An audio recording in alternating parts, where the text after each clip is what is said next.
Welcome to Haven Stories channel.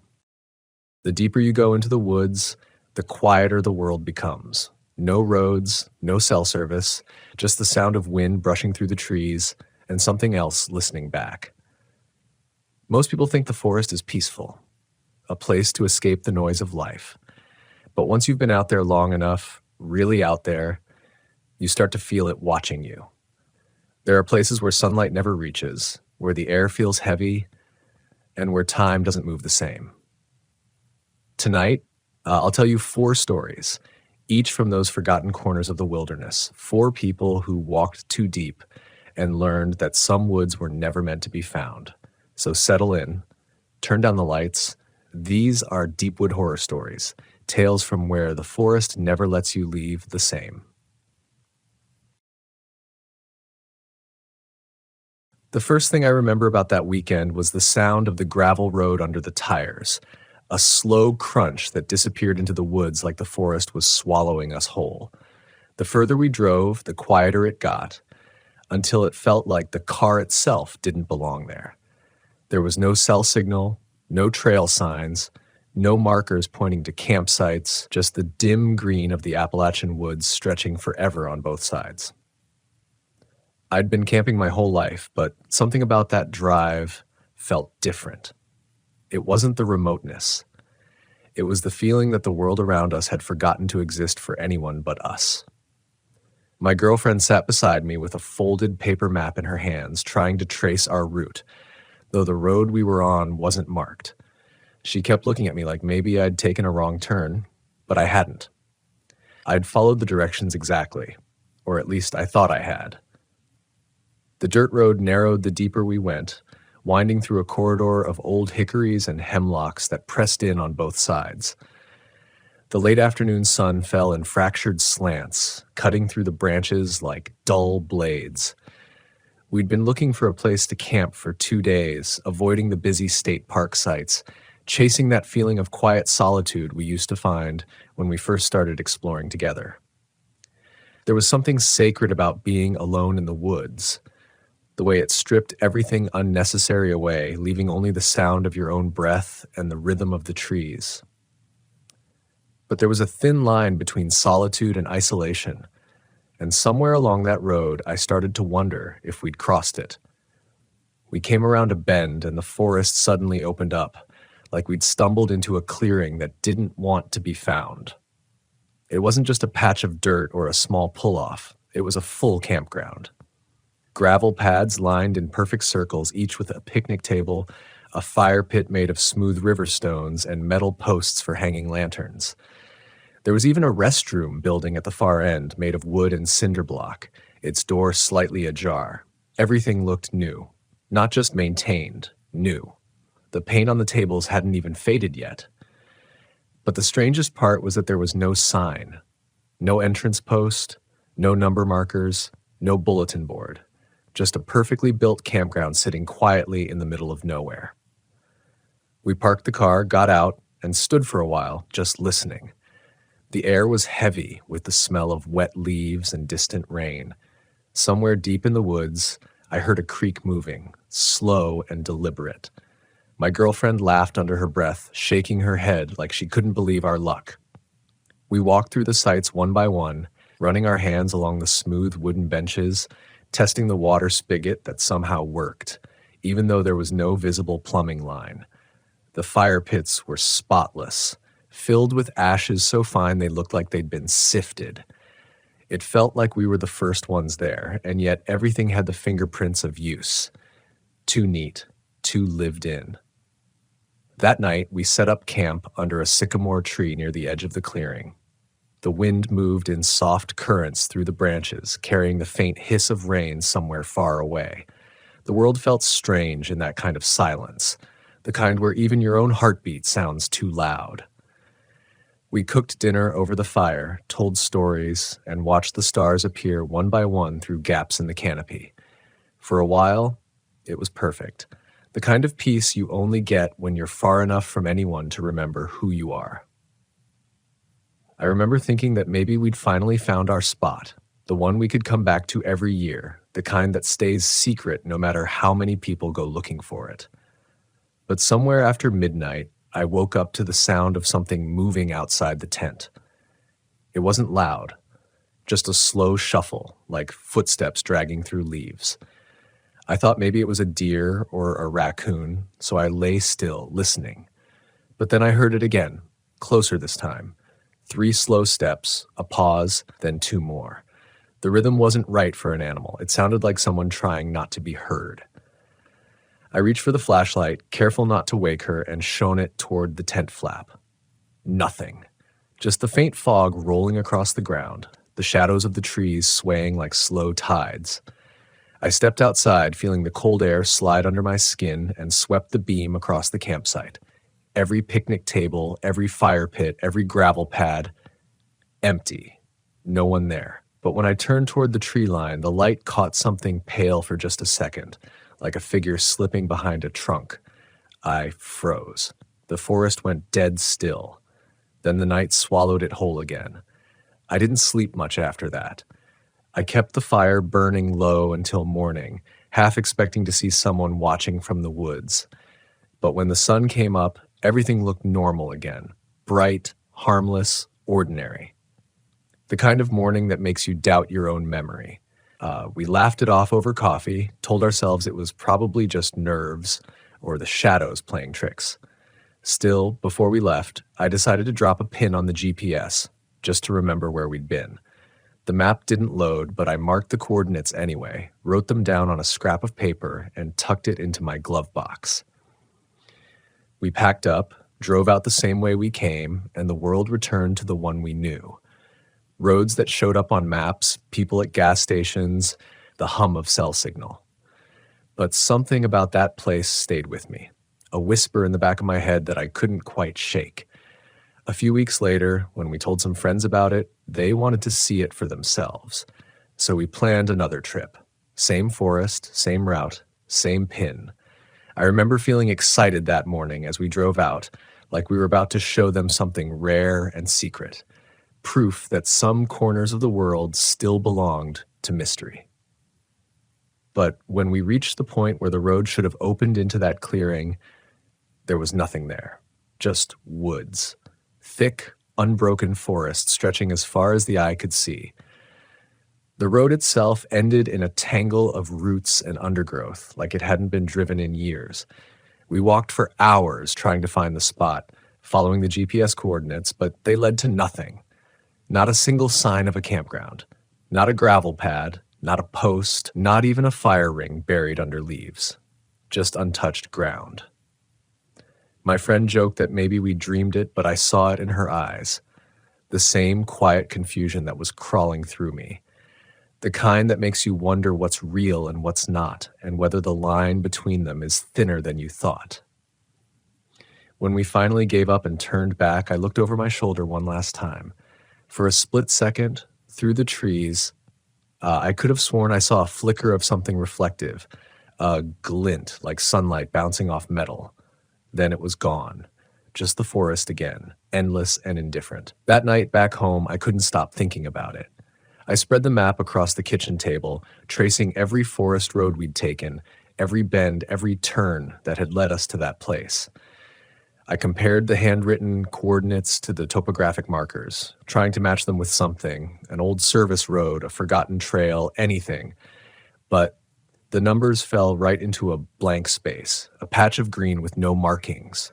No roads, no campgrounds, no clearings, just solid forest. I even called the ranger station the next morning, half embarrassed, and asked if there had ever been a campground in that section of the park. The woman on the phone hesitated before answering, like she was choosing her words carefully.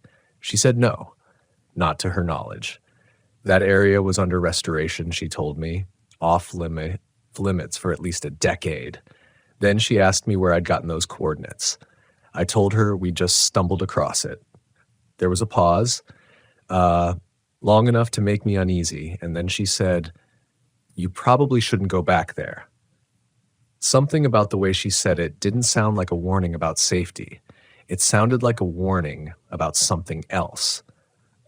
The kind that comes from people who've lived in the same place long enough to know that not everything needs to be explained. After that call, I tried to let it go. Life filled back in, the routine, the noise, the ordinary. But some nights, when I'd lie awake, I'd think about that moment under the sycamore, the quiet perfection of it, the stillness that felt almost staged. I started to wonder if maybe the reason it felt so untouched was because it wasn't meant to be touched again. A few months later, I went back, alone this time. I didn't tell her I was going. I just packed the truck with my gear, left before dawn, and drove into the mountains. The forest was still damp from recent rain, mist rising from the hollows like smoke. The air carried that sharp, clean scent of moss and rot. Everything felt familiar at first, the twisting roads, the glint of creeks running alongside the gravel. But the deeper I went, the more the forest changed. Places I remembered looked older, darker, as if the woods themselves were reclaiming everything. The GPS took me as far as it could, right to the same dead end we'd reached before. I parked there, got out, and started walking. The woods were thick with the sound of dripping water and the creak of trees leaning against each other.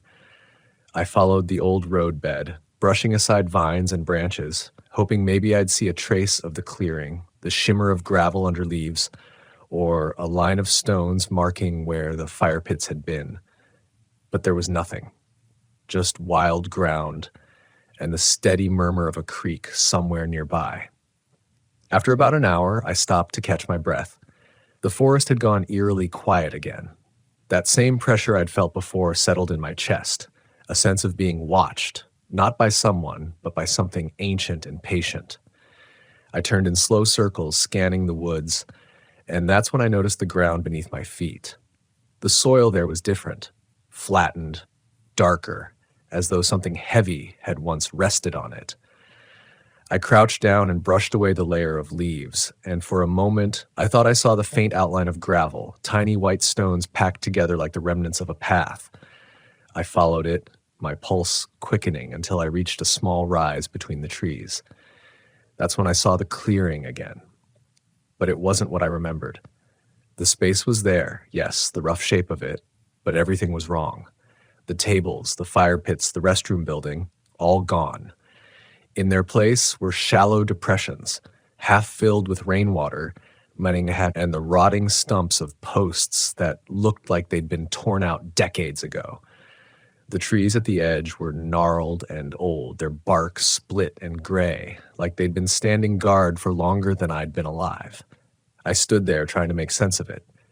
Had it all been a trick of memory? Could a campground vanish like that in just a few months? The rational part of me said no, but the deeper part, the one that had grown up around these woods, knew better than to ask questions the mountains didn't want to answer. As I stood there, I realized something strange. The air smelled the same as before, wet leaves, faint smoke, and something metallic underneath, like rust or old water pipes. It was impossible, but it made the hairs on my neck rise. I took a few steps closer to where our tent had once been, and that's when I saw it. Half buried in the dirt was a small, rusted hook, the kind you'd use to hang a lantern. I knelt down, ran my fingers over it, and felt the smooth, familiar curve. My breath caught. It was the same style as the posts from that perfect campground, the ones I'd thought were brand new. Only this one was corroded, eaten away by time. I tried to pull it free, but it wouldn't budge. The ground held it fast, like it belonged there. I stayed in that clearing for a long time, listening, waiting for some sign that I wasn't losing my mind. But the longer I stood there, the more the woods seemed to lean in around me. The light dimmed, though it was still early afternoon, and the air grew colder. I started hearing it again, that faint shuffle, the sound of steps dragging through the leaves, slow, deliberate, circling. My chest tightened. I turned, scanning the trees, but there was nothing. Just that deep, endless forest breathing in and out. I backed away slowly, heart pounding until I reached the old road again. I didn't run. Not at first. But when I heard the whisper, a low sound, like the sigh of wind through wood, except there was no wind, I broke into a sprint. By the time I reached the truck, the forest behind me had fallen completely silent. Even the birds were gone. I started the engine and drove without looking back, the road winding like a ribbon of shadow between the trees. Only when I hit the main highway did I finally stop. My hands were shaking. I sat there for a long time, staring at the dirt still clinging to my boots, and thought about how the forest had looked when I turned to leave. For just a moment, before the trees closed in, I could have sworn I saw the faint outline of that campground again, like a reflection caught in water. Fire pits, picnic tables, the glint of sunlight on metal. Then it was gone. I don't talk much about that day anymore. Not because I'm afraid people won't believe me, but because I don't think belief matters. Some things exist in the spaces between what's real and what's remembered. The mountains are full of them. Old mining camps swallowed by roots, towns that burned down and left no trace, and sometimes places that were never supposed to be found at all. The locals say there are spots in these woods where time folds over itself, where you can walk into one moment and come out in another. Maybe that's what happened. Maybe we found one of those folds, or maybe it found us. I've gone back to that forest a few times since, never to the same spot, but always close. Each time, the woods seem a little different. Paths shift, streams change course, trees I remember aren't there anymore. But every now and then, when the fog comes in low and the air smells like rain and smoke, I catch that same feeling again. The stillness. The sense that something just beyond the edge of vision is waiting, patient and silent, for someone to notice it. A few months passed before I told anyone else what had happened. I think part of me was still trying to convince myself it was all just memory, the mind filling in blanks, reshaping what it didn't understand. But I'd wake up some nights with that same sound and in my head, the shuffle through leaves, the soft drag of steps circling the tent. It wasn't a dream exactly, more like the echo of a sound that hadn't finished happening. I started looking into the area where we'd camped, reading old ranger logs, Forest Service documents, anything I could find about that section of the National Forest. There wasn't much, just a few mentions of temporary development back in the 1970s, and then a note about a controlled burn that had erased most of the structures. But that didn't make sense. The place we saw had been immaculate, not scorched or rebuilt. It looked brand new. One night I found an old message board where locals shared stories about the mountains. Buried in the comments was a post from someone claiming they'd come across a ghost campground in nearly the same spot. Their description matched ours perfectly. Gravel pads, picnic tables, lantern posts, even a restroom at the far end. They said it had vanished when they returned, leaving behind only forest floor and moss. The post was dated 15 years before our trip. I scrolled down, but there were no replies. Just silence. I tried to message the user, but the account was long deleted. That should have been enough for me to stop digging, but I couldn't. I started talking to the locals, old shop owners, a retired ranger, a woman who ran a bait store near the river. Most of them gave the same half smile when I mentioned the unmarked road. One man finally spoke up. He said there had been a campground there once, decades ago. It opened briefly, but was closed after a bad season. When I asked what that meant, he didn't answer right away. He just looked out the window, tapping his fingers on the counter. Then he said, "It's not good to build on certain ground. Some places don't forget what you cover up." I asked him what had happened, but he only shook his head and told me the forest has its own way of reclaiming what's lost. The more I thought about his words, the more they got under my skin. I'd grown up believing nature could heal anything given enough time. But this was different. This was the forest choosing what to keep and what to erase. I started going through old county records, finding mentions of missing hikers and strange disappearances near that area in the late 1970s. A couple was last seen checking into a campground that never made it onto official maps. Their car was later found abandoned near an old service road. The place was decommissioned shortly after. No explanation, no recovery, just closed and forgotten. I didn't tell my girlfriend any of this. We were already distant by then. After that second trip, she'd stopped wanting to camp altogether. Said she couldn't stand the quiet anymore, that it felt too heavy, too full of something she couldn't name. I didn't argue, I understood.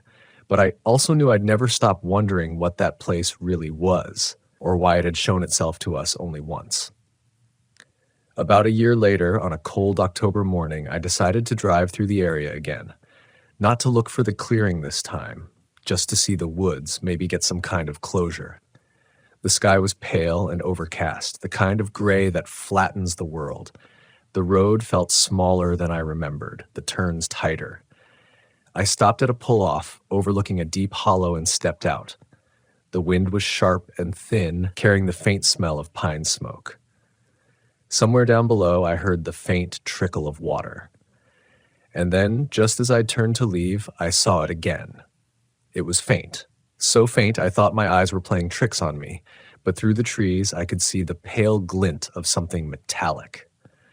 I moved closer, my boots sliding on damp leaves, until I reached the edge of the hollow. Down below, between the trees, was the shape of a fire pit. Not the real kind, not physical, but a shimmer of light hovering where one should have been.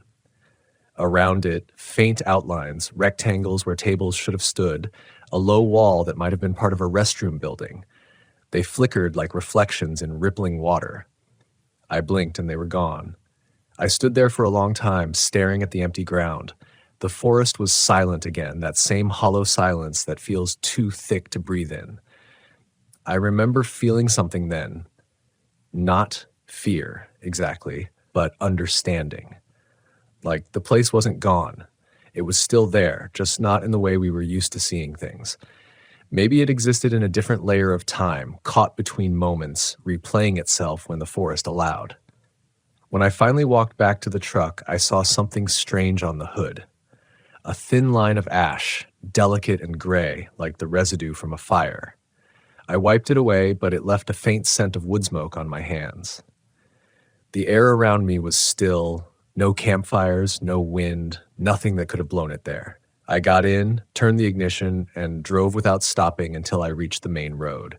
For weeks afterward, I couldn't shake that smell. It would come and go at random, on my clothes, in my hair, in the air of my apartment, even after washing everything twice.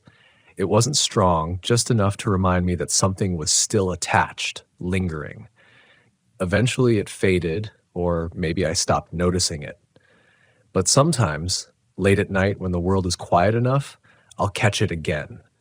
The faintest trace of smoke, the memory of damp leaves, the sound of fire crackling in the distance.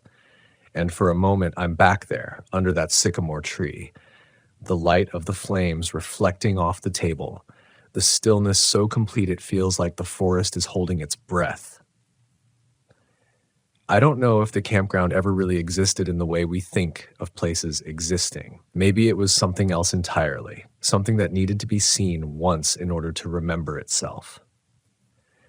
The Appalachians are full of stories like that, where the land folds over its past, showing you fragments of what used to be before hiding it again. The locals say that when the fog comes down low enough, the forest starts to remember. It pulls pieces of old places back into the present for a while.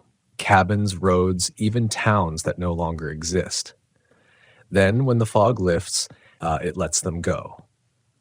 That's what I think happened to us. We stumbled into one of those memories. For one night, we camped in a place that had already been gone for decades. A place the forest hadn't quite decided to forget yet. Maybe it let us see it because we were quiet, because we meant no harm. Or maybe we were just in the right place at the wrong time, standing where the past was still echoing. Every time I go camping now, I do something small. I draw a circle of stones around my fire before I sleep. It's a habit I picked up after that night, a way of showing respect to the ground beneath me, as if to say, I know this place isn't mine. It's something older, something that remembers more than I ever could. Because out there in the deep woods, you learn that not everything that vanishes is gone. Some things stay just out of sight, waiting for someone to listen long enough to notice they're still there. It's been years since that night, and still the forest calls to me sometimes. Not in words, not in any human sense, but in quiet reminders. A certain smell after rain, the angle of the sun through tall pines, the hush that settles before dusk when even the insects seem to hold their breath. That's when I think about the campground. Not as a mystery to solve anymore, but as something that existed long enough to change me.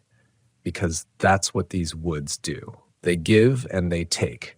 They show you what's been buried in the folds of time and then remind you, gently or not, that you were never meant to stay there. I started hiking alone more often after that. There's a peace in it I can't find anywhere else. When you spend enough time out here, the world you came from starts to fade. The noise, the urgency, the sense that every moment needs to be filled with something. Out here, silence isn't empty. It's full of things you'll never understand. I've learned to read the forest by its absences. The sudden stops in birdsong, the way mist moves differently when something unseen passes through it, the way a path can look one way going in and another coming out. I don't fear it anymore. I respect it. I think that's what the forest wants in the end, to be remembered with respect, not fear. Sometimes I still find old things while I'm hiking, rusted hooks, bits of glass, nails half swallowed by roots. Artifacts from lives that came and went. I never take them. I just mark the spot with a small cairn and move on. I've realized those fragments aren't meant to be possessions. They're reminders. They're proof that time folds back on itself in places like this, and that the stories we tell are just echoes of the ones the land already knows. Once, about 2 years after the last time I saw that shimmer in the hollow, I camped near an overlook on the southern edge of the forest. It was late autumn. The air was sharp and the trees had shed most of their leaves, leaving only bare limbs clawing at the sky. That night, I built a small fire and sat beside it, wrapped in a blanket, listening to the wind move through the valley below. It sounded almost like voices, low, drawn-out syllables that faded in and out, carried by the currents. I know how easily the mind can twist sounds in the dark, how imagination fills the spaces where sense fails, but part of me wanted to believe the forest was speaking again. Not to scare me this time, but to tell me something I hadn't understood before. I closed my eyes and listened. The wind moved in patterns, sometimes rising, sometimes softening, and within it, there was a rhythm, like breath. I thought about the campground again, the perfect symmetry of it, the impossible newness of something that shouldn't have existed. I realized then that what we'd found wasn't built for people like us. It wasn't meant to be a destination or a memory. It was a moment the forest had preserved, a fragment of its own story caught between one life and the next. And somehow, for reasons I'll never know, we had stepped inside it. When the fire died down, I lay back and watched the sky. The stars were cold and distant, sharp against the black. I remember thinking how small everything felt, how the years we spend trying to make sense of things are nothing compared to the weight of what the earth carries in silence. Out there, you realize how much of life happens without witness, how many stories fade without being told. Maybe the campground was one of those stories, a place that had seen something it couldn't let go of, something the land kept replaying in quiet defiance of time. By dawn, the fog had rolled in thick over the ridge. I packed my things and started the hike down. The forest was still, the air dense and pale. Every sound seemed to travel differently, muffled but close. As I reached the bend in the trail, I looked back one last time. Through the fog, I thought I saw movement far off in the trees, a soft pulse of light, faint but steady. For a second, I could almost see the outline of a fire pit, the faint glow of embers turning to smoke. It wasn't frightening, it was familiar, the same warmth, the same peace we'd felt that first night. And then it faded, like mist giving way to morning. That was the moment I understood something I'd missed all along.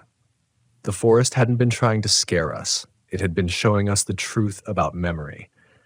That nothing we build lasts forever, but the feeling of it might. The warmth of a fire, the sound of laughter in the dark, the shape of a place that once offered rest, all of it lingers somewhere in ways we can't measure or see. We think we leave no trace, but the land remembers differently. Maybe the campground wasn't gone at all. Maybe it's still there, waiting for the right conditions, the right kind of stillness to appear again. Now, when people ask me about the strangest place I've ever camped, I tell them this story, not to warn them, but to remind them. The woods are alive with memory. Every trail, every stone, every clearing carries the echo of something that came before. You can feel it if you're quiet enough. You can sense when you've stepped into a place that isn't just a place, but a story still unfolding. And if you ever find yourself driving down a narrow, unmarked road in the Appalachians, the kind that twists until you lose all sense of direction, and the forest suddenly opens into a clearing that feels too perfect to be real, stop. Listen. Look around. The air will feel heavier there, the silence deeper. Maybe you'll find a table that looks freshly built or a fire pit that still smells faintly of smoke. If you do, treat it gently.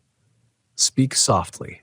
Don't ask too many questions, because some places don't exist to be found. They exist to remind us of what it means to be small in a world that remembers everything. Build your fire. Watch the flames flicker. Feel the weight of the night settle around you. And when the morning comes and you pack up to leave, look back one last time. If the clearing is still there, consider yourself lucky. If it's not, remember what you felt instead of what you saw. Because somewhere, deep in those old Appalachian woods, the campground that never showed up on maps is still there. Not in the world of coordinates and names, but in the thin space where memory and time overlap. It waits for those who listen, appearing just long enough for the living to sit with the past and remember that nothing is ever truly lost. Not the people, not the places, not even the moments that slip through our hands like water. Everything leaves a trace, and sometimes if you're quiet enough, the forest will let you see it. I remember the way the forest looked that evening, how the dying sunlight filtered through the mist, how every pine needle seemed to glint as if caught between two worlds. I was the last ranger on duty that day, the only one who hadn't clocked out before dark. The radio was quiet, the station half lit, and the walls still carried the smell of rain. That's when the knock came. It wasn't urgent. 3 steady raps on the glass door, polite, almost hesitant.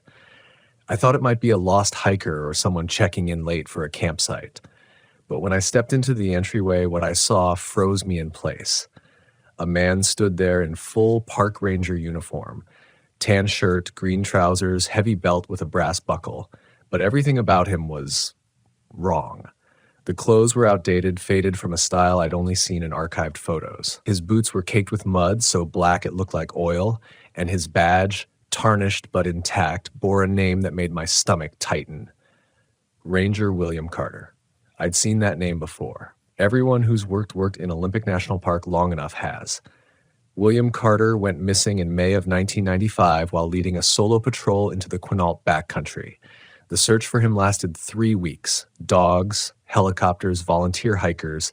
They found nothing. No body, no gear, no trace. Just a trail that stopped cold near the North Ridge. His disappearance became a ghost story told to rookies at night over beers. The ranger who vanished with the fog. But there he was, standing in front of me. He smiled faintly when I opened the door. "You're still open?" he asked. His voice was steady, a little dry. "Didn't think anyone would be here this late." I didn't move at first. My mind was spinning so fast I couldn't form words. I must have looked pale because he frowned and added, "I was hoping to check in. I think I might have gotten turned around." "Sir," I managed, "what's your name?" He seemed confused by the question. "William. Ranger William Carter." He reached for the badge on his chest as if to prove it. I was supposed to report in at the Quinault station after patrol, but the lights changed. I followed them back. The words made no sense. Lights? Followed them back? His hair was dark and cut short in that neat government-issue way. His eyes, though, there was something unsettling about them. Not malicious, just misplaced, like they'd seen too much time. His face had no wrinkles, no gray. He looked like a man in his 30s, exactly how he appeared in the old missing posters. I told him to wait while I called dispatch. My hands shook as I lifted the receiver. Static hissed through the speaker, cutting in and out. The line wasn't down, but it sounded warped, like someone whispering beneath the interference. He watched me, patient. "What's the date today?" he asked softly. I hesitated. "October 25th, 2025. He blinked. Once, then again. "That's not right," he said. His expression didn't change, but I could see the confusion sink in, deep and silent. It was May, 1995. I was only gone 2 nights. I hung up the phone without realizing I had. The next few minutes blurred together. Me asking questions, him answering them in calm, clipped tones. He said he'd been camping near Cedar Lake. Said the lights came through the trees the second night, hovering above the water like lanterns. Said he followed them because they looked like signal flares, maybe from another ranger. Then he woke up standing at the edge of the forest, just a mile from the station. I told him to sit down, offered water. His hands trembled as he held the cup, but his eyes never left the window. "It's louder now," he murmured. "What is?" "The forest. It hums when the lights are close." The air in the room felt wrong, too dense, as if the night outside had thickened and pressed against the glass. I stepped away to use the landline again, but the power flickered and cut out. The radio on the counter popped with static, then went silent. The only sound left was the wind through the pines. When I turned back, Carter was gone. The chair still rocked slightly, as if someone had just stood up. The front door hung open. I rushed outside with my flashlight, its beam cutting through sheets of fog. The trail beyond the station was quiet, wet, and empty. But there were footprints, fresh ones leading toward the tree line. I followed them until they disappeared into the moss. Then I saw the glow. It wasn't bright, more like the color of moonlight caught in smoke. Pale blue, drifting between the trees, almost rhythmic, as if pulsing in response to something unseen. I stood there, frozen, the forest breathing around me. For a second, I swear I heard voices. Not words exactly, just layers of sound. Whispered, distant, overlapping. Then a hand touched my shoulder. I spun around with my flashlight raised, heart hammering, only to find no one there. The mist folded around me again, closing like water. The beam flickered once, then steadied. I turned back toward the glow, but it was gone. That's when the radio on my belt crackled to life. A voice came through, broken and faint. "Ranger William Carter, returning, station." It wasn't dispatch. It was his voice. I froze when I heard it. The voice wasn't just familiar. It was identical to the one I'd heard in person not 10 minutes ago. Calm, steady, with that hint of Midwestern drawl, but the tone through the static was colder, flatter. I tried to reply, my thumb pressed to the radio's transmitter. "This is Ranger Lewis," I said. "Repeat your transmission over. Only silence." Then, faintly, followed the lights. Returning, and then nothing. The line went dead. I hurried back to the station, every instinct screaming at me to get under shelter, to close the door between me and that breathing forest. When I reached the porch, the world seemed different. The fog thicker, the air carrying the faintest metallic tang like ozone before lightning. The front door was still ajar.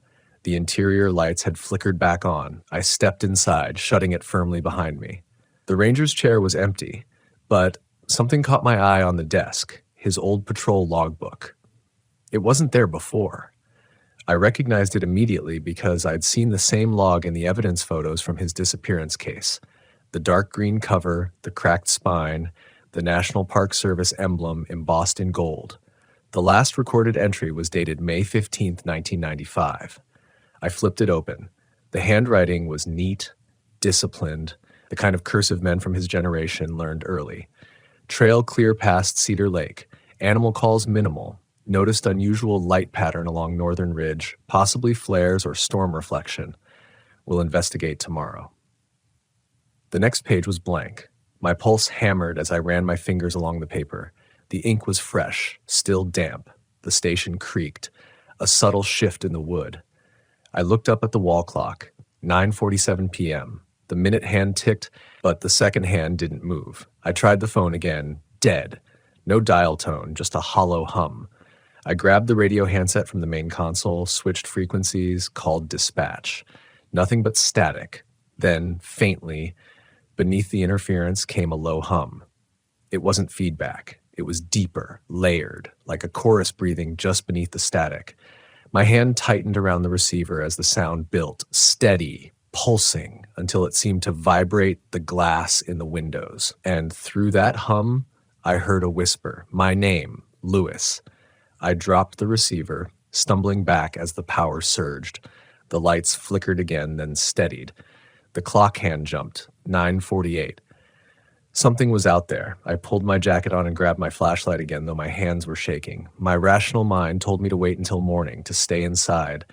But another part of me, something deeper, instinctual, needed to see. Needed to know if that man was real or if the forest had sent something wearing his face. Outside, the fog was rolling low, moving in sheets across the clearing. My boots sank into wet earth as I stepped beyond the porch. The glow had returned, just faintly, between the trees east of the station. The same color as before, pale blue. I followed it. The beam of my flashlight cut through the mist like a blade, but it felt useless. The forest swallowed the light, drank it in. Every sound was muted, distant. The wind whispering through pine needles, the creak of branches, the occasional drop of water hitting moss. The glow moved ahead, always just far enough that I couldn't see its source. I tried to move quietly, but every step crunched and squelched. My breath came out in shallow bursts. I reached the ridge trail, the same one that led towards Cedar Lake, the place Carter had supposedly vanished 3 decades ago. The glow stopped near a stand of cedar trees, their trunks black and glistening. For a moment, I thought I saw the outline of a figure standing within it. Then I blinked, and it was gone. But something else was there, a faint smell, sharp and sweet, like burnt pine mixed with electricity. The ground beneath me was soft, too soft. I aimed my flashlight down, a set of boot prints, not mine. The tread was old-fashioned, the kind used in the early 90s issue Ranger boots. They led from the ridge toward the lake, perfectly preserved in the mud as if made moments ago.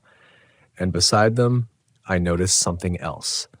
A drag mark, thin and precise, as though someone had pulled a stick or maybe a branch alongside every step. But when I looked closer, it wasn't a stick. It was a line burned into the ground. I followed it. The air grew colder, the mist heavier. The sound of water soon replaced the forest's silence.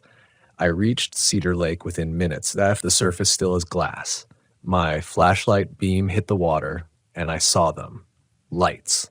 Dozens of them, floating above the lake like lanterns, flickering and swaying in perfect rhythm. But they weren't reflections. The water below was perfectly dark, absorbing the glow without distortion.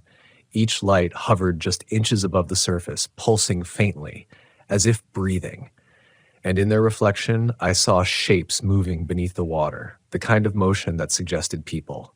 I stood there frozen. My throat went dry. Every instinct screamed to run, but my legs wouldn't obey. Then one of the lights broke away from the others, drifting toward the shore. It stopped just 10 feet from me. That was when I realized it wasn't a light at all. It was an eye. Perfectly spherical, glowing faintly from within, like phosphorescent algae trapped behind glass. It blinked once, slowly, and when it did, a ripple spread across the water. Something emerged. At first, I thought it was Carter. The uniform looked identical, the same badge, same boots, but his face wasn't right. It shimmered faintly, as though seen through heat waves. When he spoke, his mouth didn't move in sync with his words. "You shouldn't have followed," he said. The voice came from all directions at once, echoing across the water through the trees inside my head. "What are you?" I whispered. He tilted his head. The glow pulsed again, and his skin flickered, revealing something beneath, an outline too thin, too long, too wrong. Then it was gone, and he looked human again. "The lights only open one way," he said softly. "Once you see them, they see you too." The water behind him began to stir. Shapes, dozens of them, rose from the lake, their outlines hazy, their movements smooth. The lights above mirrored their rhythm, as if controlled by their breath. I stumbled backward, heart racing. Carter, if that's really you, come with me. He smiled faintly. I told you, he whispered. I was only gone 2 nights. Then he stepped backward into the water and vanished beneath the surface. The lights went out. The lake went dark, the kind of black that feels bottomless. I stood there, breathless, flashlight trembling in my hand. My beam reached the surface, but it reflected nothing. Even the fog had pulled back, as if afraid to touch the water. Then, just as my pulse began to slow, I heard the splash. Not the gentle ripple of a fish or the crack of a branch. This was heavy, deliberate, like someone stepping out of the lake, 1 foot at a time. I aimed the flashlight toward the sound. Something was moving toward me through the reeds. A figure, half lit by the beam, water streaming off its uniform. I recognized the face. It was Carter again, but his expression was wrong. His eyes weren't glowing anymore. They were blank. Empty. Carter, I whispered. What the hell? He didn't answer, just kept walking, each step squelching in the mud. His movements were mechanical, slightly off, as if he were remembering how to use his limbs. I stepped back until my heel hit a root. My hand went to the sidearm on my belt, but I hesitated. I couldn't point a weapon at him. Not yet. Stop right there, I said. My voice cracked halfway through. He stopped. For a long second, we just stood in the fog, the silence between us stretching thin. Then, in one fluid motion, he raised his arm and pointed behind me. They followed you, he said.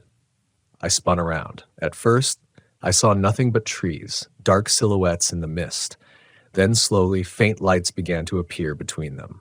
1, 3, 7, a dozen. Each hovering low, moving closer, their glow washing the forest floor in cold blue tones. I turned back to Carter, but he was gone. The only sign he'd been there were the wet footprints leading away from the water, vanishing into the fog. I didn't think, I just ran. Branches tore at my sleeves, mud clung to my boots, and the lights followed, sliding silently through the trees like will-o-wisps with purpose. Every time I looked back, they were closer, weaving between trunks, never touching the ground. The air felt heavy, humming with static, and the deeper I went, the less the forest looked like the forest I knew. The trees grew denser, the paths unfamiliar. Even my GPS flickered nonsense coordinates. The world had shifted, just slightly, but enough that nothing aligned. The forest was rearranging itself. I kept running until the lights thinned out behind me, until the sound of rushing water replaced the hum. I stumbled into a clearing beside a small stream, dropped to my knees, and gasped for air. My hands were shaking so hard I almost dropped the flashlight. Then I saw something move across the water. A reflection, my own, but it didn't match. The version of me in the water wasn't holding a flashlight. It was standing completely still, eyes wide, mouth open. Its face looked drained, as if lit from beneath by a pale glow. I blinked. The reflection blinked back a second too late. The stream rippled, and the image smiled. I scrambled backward, my boot catching a root. My hand brushed against something soft in the dirt. I aimed the light down and froze. Another ranger badge. It was old, corroded, the number half worn, but still legible. I recognized the format immediately. It was from the early 90s, Carter's era. My throat tightened as I brushed off the mud. There was another name etched beneath his. Ranger Paul Reeves. I knew that name too. He disappeared in 1993, same region, same circumstances, never found. I turned the badge over. Something had been scratched into the back with a knife or a nail. Not words. Marks, circles, overlapping loops that spiraled inward. The same pattern I'd seen burned into the dirt beside Carter's boot prints. I stood there, heart pounding. My light caught movement again, shadows sliding just out of focus behind the tree line. I could hear faint voices like whispers layered over one another. Return. Follow. 2 nights. I stumbled backward toward the stream, but when I turned, I realized the bank was gone. The water stretched wider now, impossibly wide. I couldn't see the other side. It was as if the lake had swallowed the trail whole, and then I saw something floating downstream. It was a hat. The same ranger-style hat Carter had been wearing. It drifted past slowly, spinning in the current before sinking beneath the surface. As it vanished, the hum returned, low, resonant, vibrating in my chest. My flashlight flickered. The trees around me began to glow faintly, the bark pulsing in time with the sound. It was as if the forest itself was breathing. Lewis. The voice again. Carter's, close this time. Right behind me. I turned slowly. He stood at the edge of the light, water dripping from his uniform, eyes dull but fixed on mine. His skin looked thinner now, almost translucent. The veins beneath glowed faintly with that same bluish hue. "You can't stay past the second night," he said. "What are you talking about?" I gasped. His lips trembled into something between a smile and a grimace. "The lights only want to guide you home once. If you don't follow, they make a home for you instead." Before I could respond, he lifted his hand and pressed something into mine. A compass. Old, rusted, its glass cracked. "Follow where it points," he whispered. "Don't stop, no matter what you hear. And if you see them again, don't look directly into the light." He stepped back into the fog. Each time my flashlight beam crossed him, his outline flickered. One moment human, the next wrong. Elongated, shadow-thin, limbs stretching slightly too far. Then he was gone again. I stood alone with the compass in my palm. The needle spun wildly before settling toward a direction that made no sense, straight into the densest part of the woods. Behind me, the hum deepened. The blue lights began to rise again, drifting closer, circling like vultures. I ran. I didn't think. I didn't breathe. I just followed that shaking needle through the dark until I saw the faint outline of the ranger station's lights between the trees. I burst through the clearing, slammed the door behind me, and collapsed onto the floor. The hum stopped instantly. The night outside went silent again. I sat there, staring at the compass. The needle had stopped moving. It pointed directly toward the north window, and that's when I realized someone was standing outside, watching. The faint reflection of a ranger hat hovered beyond the glass. For a long time, I couldn't move. The outline outside the window stayed perfectly still, tall, broad-shouldered, unmistakably human. The ranger hat tilted just slightly, as though the figure were studying me. But there was something wrong with the reflection. There was no face beneath the brim. The flashlight on my desk flickered and went out. I sat there in the dark, trying to convince myself it was just a trick of the light, some branch or shadow. But then I heard it, the faint tap of knuckles on the glass. 3 knocks. Slow. Even. The same rhythm I'd heard when Carter first appeared at the door. I crawled toward the radio console, praying the signal had come back. Static hissed from the speakers, but within the noise, I caught the tail end of a transmission. "Ranger, Station 3, copy?" It was dispatch. My relief almost made me cry. I grabbed the microphone. "This is Ranger Lewis, Station 3. I need immediate assistance. I have a possible missing person found, requesting backup at Quinault Ridge." For a second, nothing. Then a voice came through, familiar but slightly distorted. "Copy that, Ranger Lewis. Stay where you are. We're sending help. 2 nights. The line cut out. 2 nights, the same phrase. I stood slowly, pulse hammering in my ears. The window was now empty. Whoever, or whatever, had been standing there was gone. The compass on the desk spun once, then settled, pointing toward the door. I didn't want to go outside. Every part of my body screamed no. But I couldn't just wait here.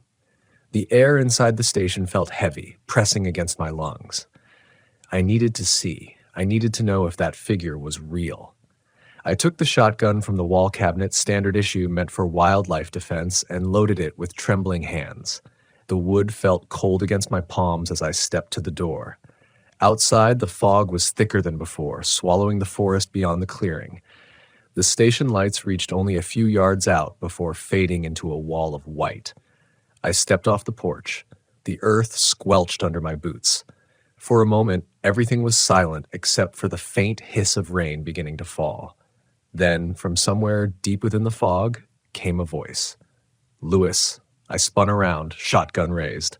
It wasn't Carter's voice this time. It was mine. "Lewis," it repeated, closer now. "Come back to the light."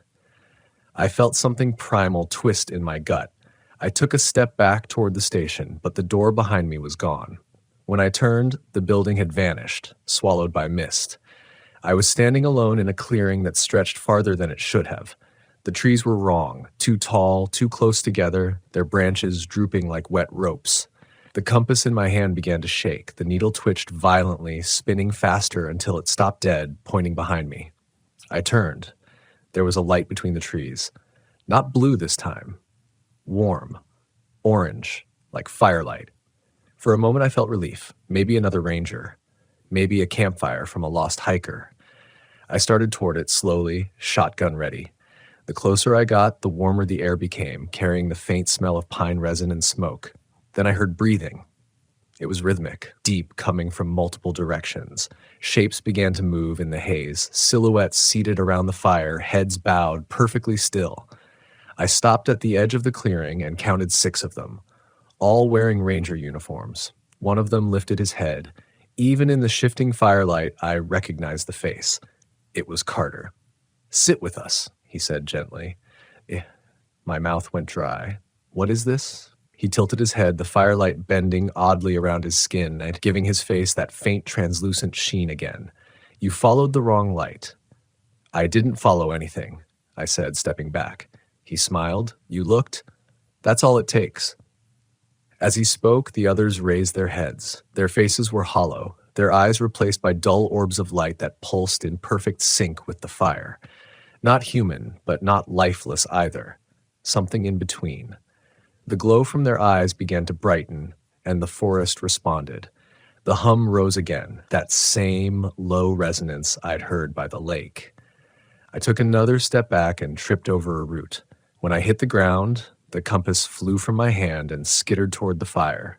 The needle glowed faintly red now, pointing directly at Carter. "You don't belong here," I whispered. He stood slowly, the others rising with him. "Neither did I, but the forest doesn't let you go once it finds you." As he spoke, the light in his chest began to flicker through his uniform, brightening with each pulse. His shadow stretched unnaturally long across the ground, twisting into the others until they merged into one single shape. I scrambled to my feet and fired. The shotgun blast ripped through the fog, but the echo came back wrong. Too quick, too close, as if the forest itself had swallowed the sound and spat it back distorted. The figure didn't flinch. The blast had hit nothing. The orange firelight dimmed to blue. The air thickened with static. I turned and ran again. I didn't care where, just away.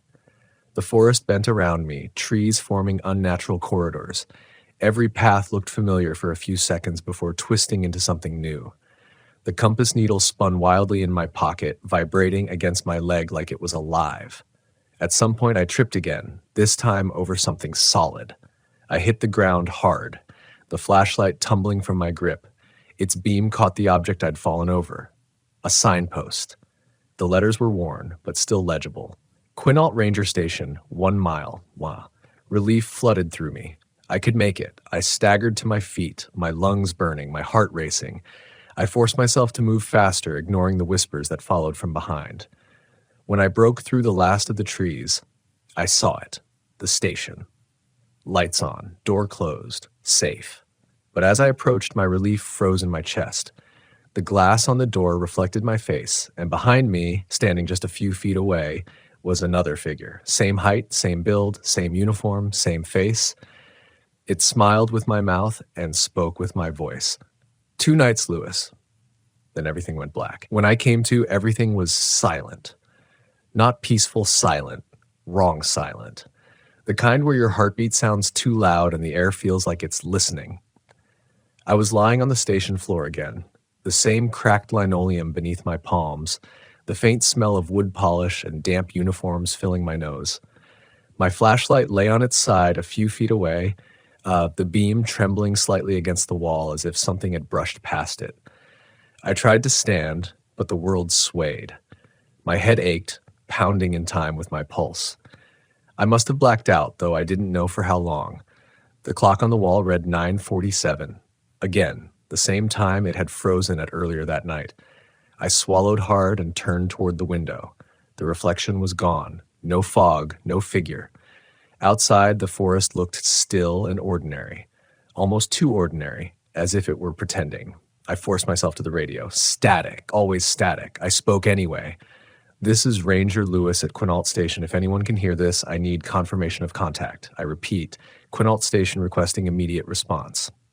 Nothing. Then, faintly beneath the static, a low breath. It wasn't wind, it wasn't interference, it was breathing. Slow, human, deliberate. Then a voice whispered, "Still your first night, Lewis?" My stomach turned cold. I dropped the mic, backing away from the desk. My mind raced, trying to find logic. Maybe I'd hit my head. Maybe the fog had some hallucinogenic property. Maybe this was a stress-induced dream. But no dream feels that wet. The humidity sticking to your throat, the weight of the air pressing down like a hand. The lights flickered again. Not the harsh fluorescent buzz I was used to. This was rhythmic, like the pulse I'd seen in the woods, faint blue, flashing in the corners of the room. I stepped toward the door, gripping my shotgun again, and froze. Footsteps, coming down the hall, slow, heavy, measured. Each step dragged slightly, leaving a faint squeak on the tile. I aimed the barrel toward the corridor, my finger trembling on the trigger. Who's there? The steps stopped. Then came the soft scrape of fabric. Someone or something was adjusting their uniform, and then I heard it, a soft, familiar voice. "Easy, Lewis. It's just me. Carter." He stepped into the light, water dripping from his uniform again. But this time, there was no confusion on his face, no lost look, no plea for understanding, just a calm, knowing expression. "I told you not to look at the lights," he said. I raised the gun. He smiled faintly. "That won't help. You can't shoot the forest." My throat went dry. "You're not real." He tilted his head. "Neither are you." He reached into his jacket pocket and pulled something out, a small silver object. My compass, the one he'd given me by the lake. He rolled it between his fingers before tossing it to me. It clattered against the floor and landed face up. The needle spun, then stopped. It was pointing directly at me. "You're marked now," Carter said quietly. "They'll find you no matter where you hide." "What do they want?" I demanded. "What are the lights?" He looked past me toward the window as if he were listening to something deep in the trees. "They were here before us. Before the park, before the name Quinault, before people had words for things that wait." I swallowed hard. "Then how are you standing here?" He smiled again, but it didn't reach his eyes. "Because I didn't wait. I followed them. They gave me back what I lost, but not how I remembered it." The lights outside the window brightened, dozens now, hovering in the tree line. Their glow painted the station walls with long blue streaks. Carter stepped closer, and I noticed something I hadn't before. His shadow wasn't following his movements. It stood still on the floor, perfectly still, as he walked. "Come with me," he said softly. "You don't have to fight it. It's easier if you don't." I stepped back until my shoulders hit the wall. "You disappeared 30 years ago, Carter. You can't still be." "Alive," he interrupted, voice calm. "No, I'm not, but I'm still here." Something in his tone made my stomach twist. The word here didn't sound like a place. It sounded like a sentence. He lifted his hands slowly, palm open. The air around his skin shimmered faintly, like heat mirage. "They let me return so I could lead others back. The ones who get lost, the ones who hear the hum." I shook my head. No. The lights outside flared brighter, flooding the station in cold, unnatural radiance. Carter's features blurred, his skin turning translucent again. Beneath it, faint tendrils of light pulsed through his veins, spreading across his body like roots. His voice came layered now, overlapping itself as if more than one person was speaking through him. "It's already inside you, Lewis. You saw them. You heard the hum. The forest remembers those who listen." The radio crackled to life again, and another voice came through. Mine. "This is Ranger Lewis at Quinault Station. If anyone can hear this, I've been gone 2 nights. The words froze me. That wasn't me speaking. It was my own voice, repeating from the static, warped and delayed. Carter smiled sadly. "It's always 2 nights. The glass windows began to vibrate, the hum now a deep physical tremor rattling the floorboards. Every light in the station turned blue. Outside, I could see movement, figures walking between the trees, dozens of them, each glowing faintly. Rangers, hikers, campers, people long gone. I didn't think. I grabbed my pack, my radio, and bolted for the back door. The cold air outside hit like a wall. The lights followed instantly, gliding low over the grass, silent as breath. The compass in my pocket burned against my leg, hot enough to sear. I pulled it out and threw it into the woods. It vanished in a flash of blue light, and for a moment the hum paused. I ran. I ran until my lungs tore and my legs felt like stone. The forest bent again, paths looping, trees repeating, the ground changing beneath my feet. I no longer knew where the station was or the lake or even the road. I could feel the hum through my bones, faint at first, then stronger, until it wasn't sound anymore. It was inside me. When I finally stopped, gasping for air, I saw the faint outline of a light ahead. Warm, flickering, yellow. A lantern. Someone was holding it. I stumbled forward, half delirious, desperate for human contact. The figure holding the lantern turned slowly, its face hidden beneath a ranger hat. It was me. It smiled, my own tired, hollow smile, and lifted the lantern toward me. "Come on," it said in my voice. "You've been gone long enough." The light flared white. The light swallowed everything. There was no pain, no heat, just brightness. It poured through my eyes and into my skull, like it was searching for something to pull apart. I felt weightless, suspended in a silence so absolute that even my thoughts struggled to form. When sound returned, it wasn't from outside. It was inside me. The hum again, low, endless, like a heartbeat that didn't belong to my body. When the light finally dimmed, I was standing. The forest was gone. In its place stretched a landscape of pale mist and motionless trees, each one identical, evenly spaced, their trunks white as bone. There was no wind, no stars, just an endless, soft blue glow radiating from the ground. I looked down. My boots left no prints in the soil. "Lewis," a voice called behind me. I turned, expecting Carter, but it wasn't him. It was me. Another version of myself stood a few yards away. Same uniform, same dirt stains on the knees, same dried blood at the collar. He smiled faintly, eyes glassy and wrong. "You shouldn't have run," he said. "You make it harder for them to remember where you belong." I took a step back. "Where I belong." He nodded toward the trees. "There's a rhythm here. Every lost thing finds its reflection. You just have to stop fighting it." "I'm not lost," I said, though my voice sounded fragile, hollow. He tilted his head, like someone listening to distant music. "Then why do you keep ending up here?" I didn't have an answer. I glanced around again, and that's when I noticed the shadows between the trees.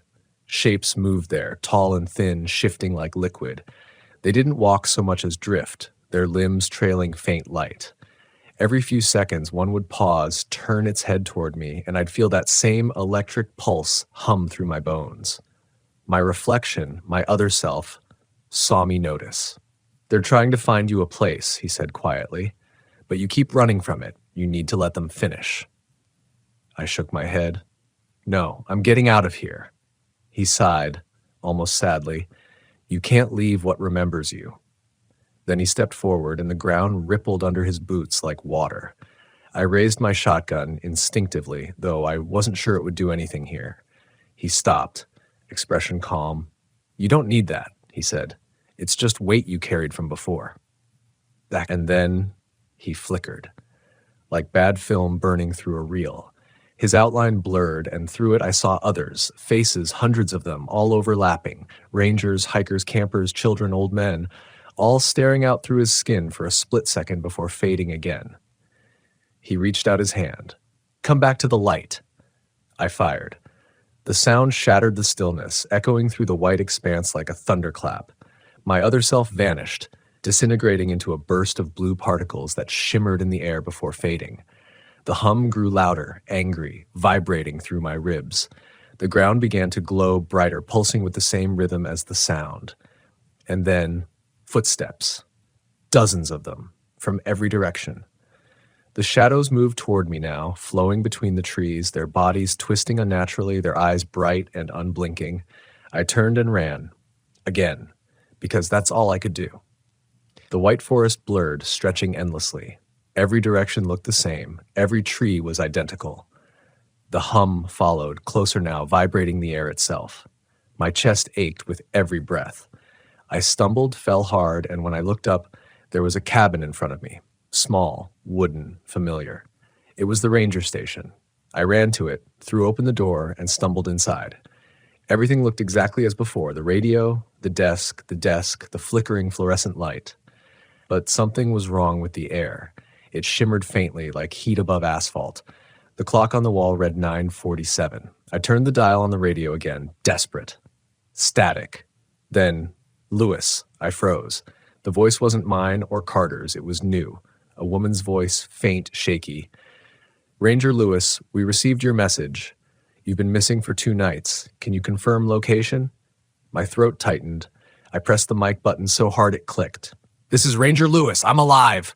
I'm at Quinault Station. Please send help. Static roared so loud it hurt. The light above me flickered violently, and I smelled ozone. Then the voice returned. Clearer now. Copy that, Ranger Lewis. Stay inside. Do not follow any lights. We're coming for you.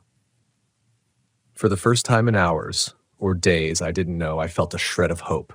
I dropped to my knees, trembling. I could make it. I could survive this. Then I noticed something on the wall across from me.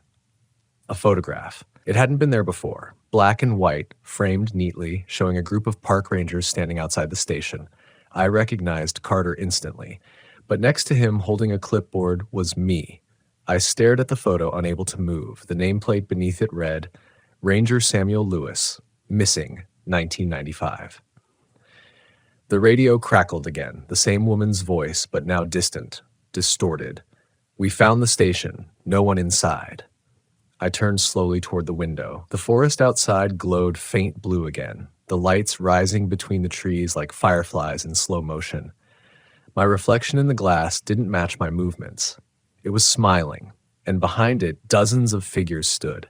Rangers, hikers, people from the photo, each bathed in the same ghostly light. One of them lifted a hand and pointed at me. The hum surged until it felt like the air was splitting open. The lights grew brighter and brighter until all I could see was blue. And then, darkness. The first time I heard the voice beneath the waterfall, I thought it was my mind trying to make sense of the noise. You know how sound can warp when it echoes between cliffs, how water slams itself against stone until the air turns thick with mist and confusion. That's what I told myself at first. It was just sound, rolling and reshaping. But when it whispered my name, soft as a breath through the spray, something inside me froze. I stood there, my boots sinking into the wet gravel of the riverbank, and for a long moment, the world felt utterly still, like the forest itself was waiting to see what I'd do next. I'd come to the mountains to get away. That's how these stories usually start, don't they? Someone looking for quiet, for clarity, for some kind of reset the world doesn't give freely anymore. My name isn't important. What matters is that I was tired of noise, of endless motion, of screens and signals. I wanted to hear something real again, something untouched. So I packed up my gear, drove north through miles of switchback roads, and followed a ranger's old directions to a trail that wasn't even marked anymore. He'd told me it led to a waterfall deep in the range, a place locals called Whispering Fall. He said it with a half smile, like he wasn't sure if it was a joke or a warning. The trail began easy enough, just a dirt path lined with cedar and moss, the air cool and quiet except for the rustle of birds. But as I hiked deeper, the forest grew dense, the ground softer, the air more humid.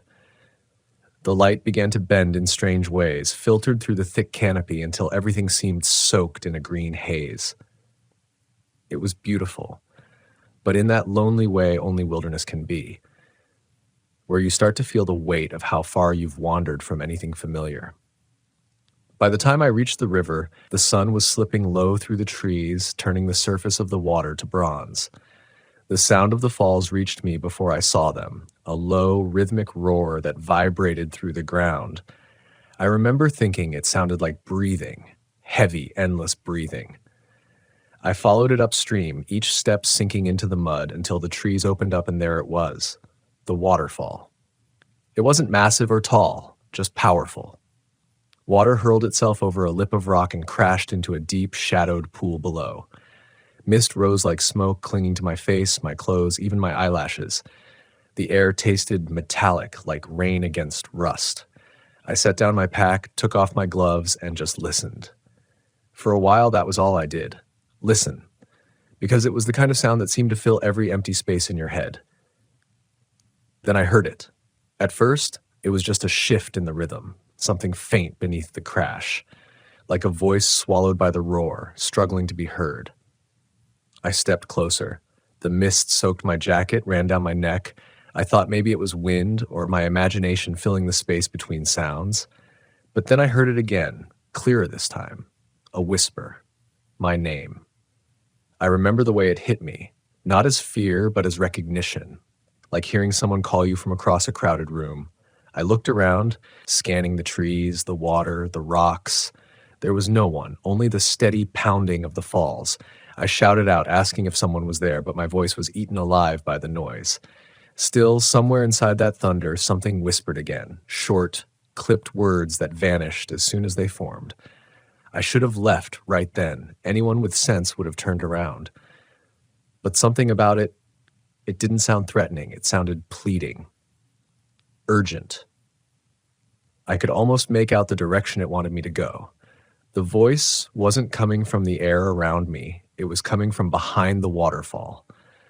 That thought took hold and wouldn't let go. I waded into the pool, water rising to my knees, then my thighs. It was shockingly cold, like stepping into the bloodstream of the mountain itself. The closer I got, the heavier the mist became until I could barely see. My breath came out in clouds. When I reached the base of the falls, I felt the force of it hitting my shoulders like a living thing. I leaned in, squinting through the spray, and there, just for a second, I saw it. An opening. A dark slit in the rock behind the curtain of water. A cave. It didn't look man-made, but it didn't look natural either. The edges were too smooth, too intentional. I blinked, and for a moment it was gone, hidden again by the rush of water. But I swear I saw it. The voice whispered again, clearer this time. Here. Something inside me cracked open then. I don't know what I was chasing. Truth, maybe. Or maybe just the feeling that something was still out there in this world that couldn't be explained by reasons or Wi-Fi. So I went in. The force of the waterfall almost threw me backward. I ducked my head and pushed through the freezing water, one hand outstretched, the other gripping the slick rock wall. And then, just like that, the sound changed. It was as if I'd stepped through a wall of noise into silence. I found myself inside the cave. The air was still, but heavy. Drops of water echoed from somewhere deeper inside. I turned on my headlamp and saw that the walls were wet and smooth, like they'd been polished. The tunnel sloped downward, curving away from the light spilling through the waterfall. I took a few careful steps forward, my boots squelching against the slick stone. The voice came again, but now it wasn't distant. It was right there in the dark with me. It whispered my name again, slow, almost tender. Then it said something else, something I still can't forget. Keep going. That was the moment fear finally hit me. Not the jump scare kind, but the deep, paralyzing kind that comes from realizing you're somewhere you shouldn't be. I spun around, ready to climb back out, but the entrance had vanished behind a sheet of mist. The sound of the waterfall was gone. The only thing I could hear was my own breathing. I thought maybe I was dreaming, that maybe the exhaustion from the hike had gotten to me. But the cold was real. The rock beneath my fingers was real, and that whisper, it didn't stop. It didn't echo either. It sounded like it was coming from inside my own head. I took another step, then another. The tunnel opened up into a chamber, wide, domed, glowing faintly with a blue light that seemed to come from the rock itself, and in the center of it there was water. A still pool, clear as glass. I walked closer, knelt beside it, and for a moment I thought I saw my reflection. But it wasn't me. The face staring back had my features, my eyes, but older, weathered, hollow. It opened its mouth, and I swear I heard it speak. Don't forget what you came here for. I stumbled backward, heart hammering, the light flickering as if the cave itself had inhaled.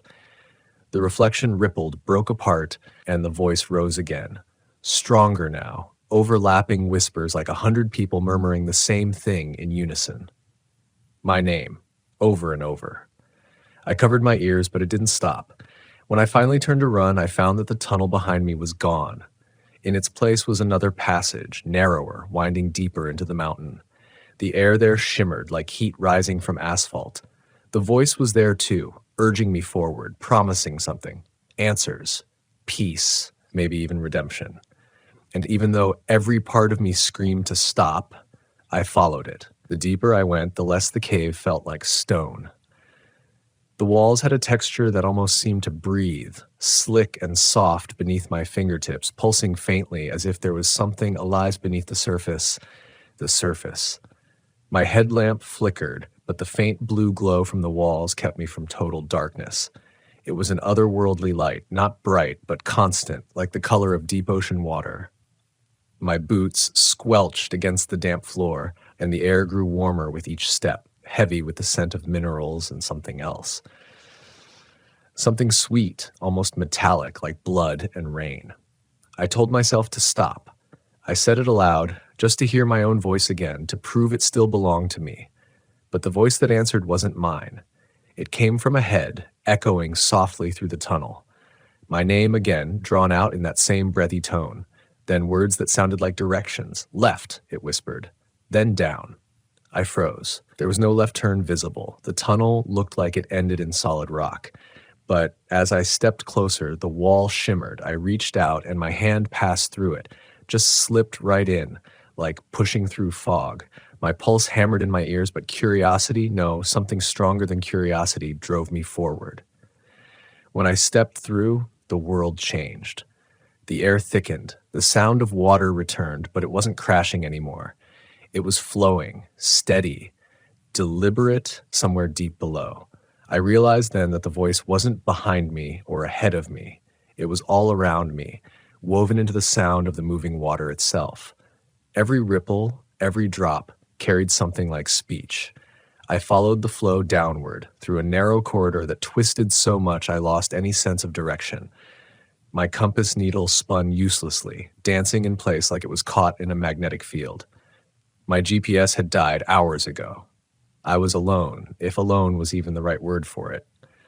The path opened into another chamber, smaller this time. In the center was a shallow pool no bigger than a bathtub. Water dripped from the ceiling in slow, rhythmic beats. I knelt down beside it, trying to steady my breathing. The surface shimmered faintly in the blue light, and for a second I thought I saw shapes moving beneath it, shadows of fish or maybe faces. That's when I noticed the carvings. They covered the walls, etched deep into the stone, spiraling symbols that looked half human, half geometric. Circles within circles, arrows, what looked like waves. They weren't random. They had intention. Some looked old, their edges worn down, while others seemed freshly cut. I traced one with my finger. It was cold to the touch, smoother than the surrounding rock. The voice spoke again, and this time it wasn't a whisper. It was a clear, calm tone, low and resonant, vibrating through the cave. "You came here because you forgot," it said. My body went rigid.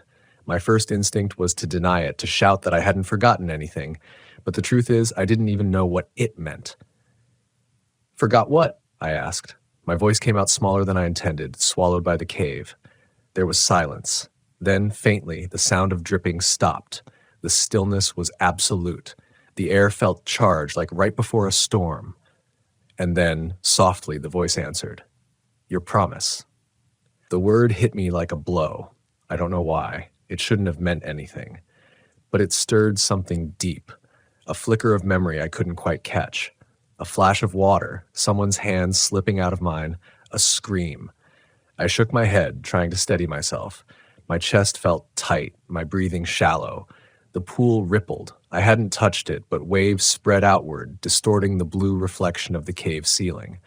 Slowly, an image began to form on the surface. Two hikers standing beside a waterfall, looking small against the roaring water. One of them was me. The other, I didn't recognize.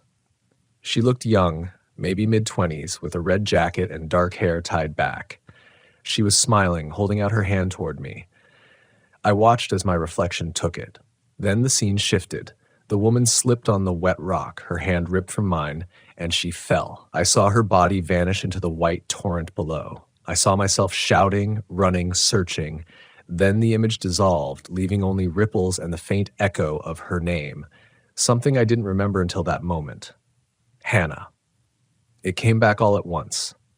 The trip 2 years ago, the same mountain range, the same waterfall. I remembered the panic, the rangers searching for days, the newspaper headline calling it a tragic accident. I'd buried it, told myself it wasn't my fault, told myself I'd never go back there again, but I had. Without realizing it, I'd followed the same trail, camped by the same river, walked the same path. And now, standing in that glowing cavern, I knew why the voice had sounded familiar. It wasn't the mountain calling me, it was her. Hannah, I whispered, my voice cracking. The cave seemed to breathe with me. Is that you? For a long moment, there was nothing. Then a whisper, trembling but unmistakable. You left me. I fell to my knees. I tried to find you, I said. My words came out desperate, pleading. I searched. I didn't look where I told you, the voice interrupted. You didn't listen. My throat tightened. In the memory, I saw it now. She had shouted something over the roar of the falls, pointing toward a narrow ledge near the base, but I thought she was waving for help. I'd gone the wrong way. By the time I reached the river below, she was gone. The voice was shaking now, not angry, but sorrowful. It was here, the cave. I saw it before I fell. I looked around the chamber, at the glowing walls, the carvings, the pool. None of it made sense. You can't be real, I whispered. You're gone. The water stirred violently, splashing against the stone. Then why did you come back? The question hit deeper than I wanted to admit. I'd told myself this was just another trip, just another hike. But deep down, I'd come because I couldn't let go. I'd dreamed of the falls for months, the sound of rushing water chasing me through every quiet moment of my life. I hadn't come for peace. I'd come for punishment. I came to say I'm sorry, I said softly. I couldn't save you. The voice quieted, and for a heartbeat there was peace. Then in the silence I heard something new, a faint, distant sound from deeper in the cave. It wasn't water, it was breathing. Slow, steady, human breathing. I stood up, backing away from the pool, my heart pounding. The sound grew louder, closer, until it was just beyond the edge of the light. My hand trembled as I lifted the headlamp toward the noise. The beam caught something moving in the dark. A figure, crouched, dripping wet, hair plastered to its face. It was her, or at least it looked like her. She moved slowly, almost uncertainly, as if testing whether her body still remembered how to exist in this place. Water poured from her clothes, pooling around her bare feet, and for a moment I thought she might vanish again like a reflection breaking on the surface of a stream. But she didn't. She stood there, eyes locked on mine, her lips trembling as though she was fighting against words she didn't know how to form. I wanted to rush toward her, to bridge that impossible space between memory and reality, but something in her expression stopped me cold. It wasn't anger. It wasn't even recognition. It was hunger, some deep, aching need that went beyond anything human. Her eyes had that same soft hazel color I remembered from the day we met, but now they shimmered with that same faint blue glow that pulsed in the walls.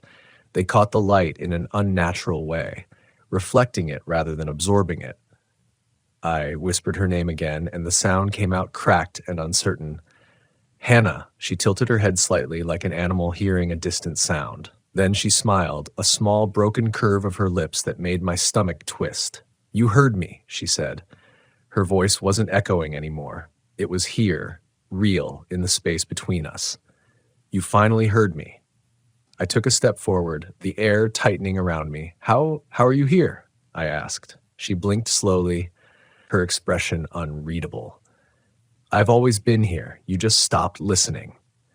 Behind her, the blue light on the walls brightened, pulsing like a heartbeat. The water in the pool trembled. Something about the rhythm of it felt wrong, like it was following the pattern of our breathing. For a second, I thought maybe it was her doing it. Maybe her presence stirred the water, but then I noticed something else. Every time she spoke, the light in the walls dimmed, as if the cave itself was reacting to her voice. "I didn't want to leave you," I said, barely above a whisper. "You fell." "I couldn't." Her face shifted suddenly. The sorrow in her eyes hardened into something darker. "You didn't come after me," she interrupted. "You ran." "I didn't." I stepped closer, desperate. "I tried to reach the river." "You left me," she said again, louder now. Her voice cracked like glass. The glow in her eyes flared bright, washing her features in an eerie blue. "You promised me you wouldn't let go." The words echoed, not from her mouth, but from the walls themselves. The cave seemed to repeat her accusation over and over until it felt like the air was vibrating with it. My knees weakened. I dropped to a crouch, clutching my head.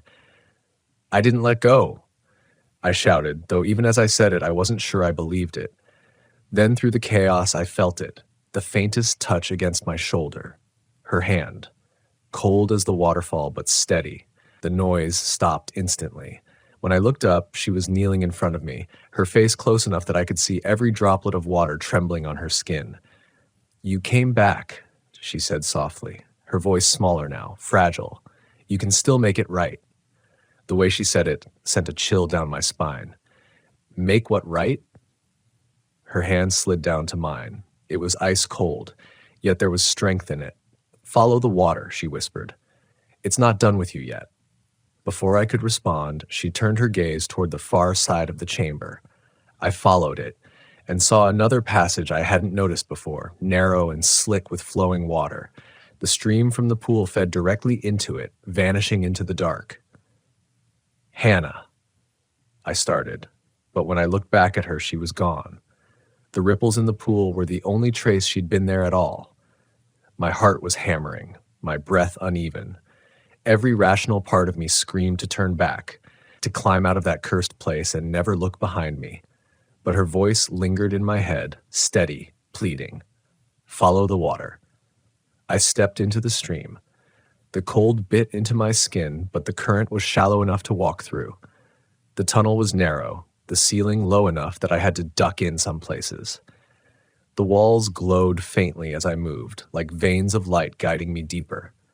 The sound of running water filled every space in my skull until I couldn't tell where my thoughts ended and its rhythm began.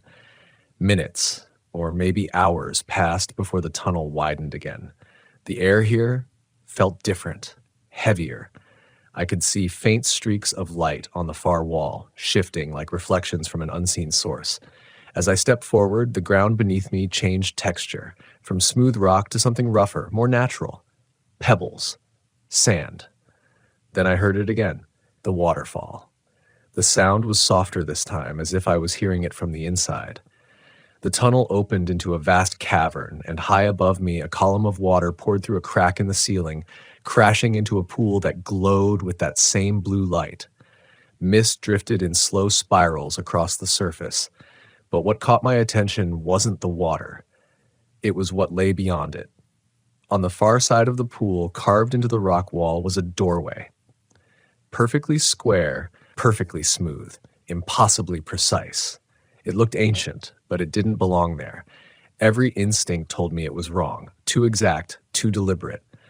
As I approached the edge of the pool, I saw something floating in the water. At first, I thought it was debris.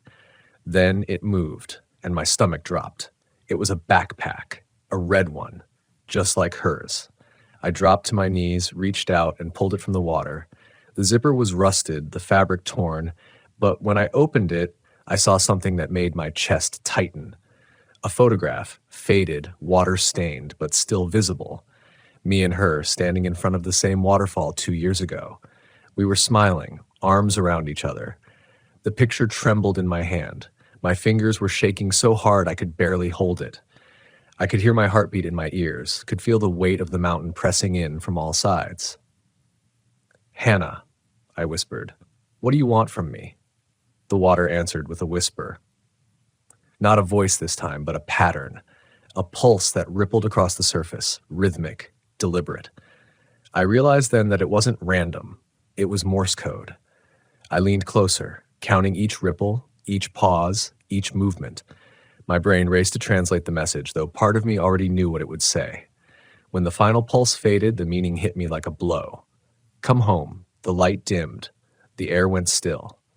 Then, from the far doorway, I saw her again. Standing in the threshold, half shadowed by the faint glow. She lifted her hand and beckoned. The roar of the waterfall filled the cavern, but beneath it I heard her whisper one last time, soft, certain, close enough to feel against my ear. Follow me. And against every instinct of survival I had left, I did. I stepped through the doorway and the world shifted again. The light here was warmer, less ethereal, tinged with gold instead of blue. The air smelled of earth and rain, of something ancient and alive. The sound of rushing water was gone, replaced by a low hum that seemed to vibrate through my bones. Every step I took echoed against walls that were impossibly smooth, impossibly natural, yet somehow deliberate, as if the mountain itself had been sculpted to guide me forward. Hannah was just ahead, walking slowly, deliberately, her wet hair clinging to her face. I wanted to reach out, to touch her, to make sure she was real, but something held me back. Something in the way she moved almost weightless, like she wasn't bound by gravity or fear. She turned her head slightly, just enough for me to see her eyes glowing faintly in the dim light. No words, just a look, a command. The corridor opened into a chamber unlike anything I had ever seen. It was enormous, high-ceilinged, with stalactites hanging like jagged chandeliers. Water dripped from them in slow, measured beats. The floor was uneven, littered with smooth stones, but in the center was a pool. Not small this time, a lake, deep and black, reflecting the gold-tinged light that seemed to come from nowhere and everywhere at once. Hannah stopped at the edge. She crouched down and dipped her hand into the water. Ripples spread outward, and with them, the light shifted, illuminating carvings along the walls I hadn't noticed before. Symbols like the ones in the first cave, spirals and waves, but more intricate, more deliberate. And then I realized they were all aligned toward the pool. Each carving seemed to point to something beneath the surface, as if the water itself was a map, a message, a promise. I stepped closer, the pull of the lake irresistible. My reflection shimmered on the surface, distorted, older, but not entirely mine. Behind it, I thought I saw her again. Not just Hannah, the girl from the photograph, but something older, something that had been waiting for me all this time. She opened her mouth and I heard it before I saw it. My name, clear, insistent, inscribed in the rhythm of the water itself. "Don't be afraid," the voice said. But it wasn't just Hannah's. It was the cave, the mountain, the falls themselves. It was everything that had ever called me here, everything I had ignored, every memory I had buried. I knelt at the edge of the pool, staring into the black water. The more I looked, the more it seemed to move of its own accord, swirling and shifting, revealing flashes of the past. Moments I had tried to forget, moments I had run from. Her fall, my hesitation, my guilt, and beyond that, hints of something else. A path, a direction, a choice I could still make. Hannah's hand rested lightly on my shoulder, ice cold but steady. "It's not too late," she whispered. "Follow me." I did, even though every instinct screamed to run. I followed her to the far side of the lake, where the carvings converged into a single, intricate spiral, etched deep into the stone. She stopped at the center. I saw her face, and finally understood the depth of what I had stumbled into. This wasn't just a cave. It wasn't just a waterfall. It was a place of reckoning. A place that demanded truth, demanded recognition of what had been lost and of what could still be reclaimed. The water at our feet began to glow, faintly at first, then stronger, spreading across the surface in shifting patterns. The light revealed the pool's depths, rocks, roots, and something darker moving beneath. I could feel the pull now, as if the water was inviting me to step in, to confront what had been buried. Hannah looked at me, her expression unreadable. "You have to go in," she said softly. "It's the only way to remember, to forgive yourself." I hesitated. Every part of me screamed against it, the cold, the unknown, the weight of all the years of guilt and fear. But the voice, the mountain, the water itself urged me forward. And finally, I understood. This was never about fear. It was about facing the truth I had avoided, about stepping into the torrent of memory and loss and still finding the courage to move forward. I removed my boots, stepping into the edge of the lake.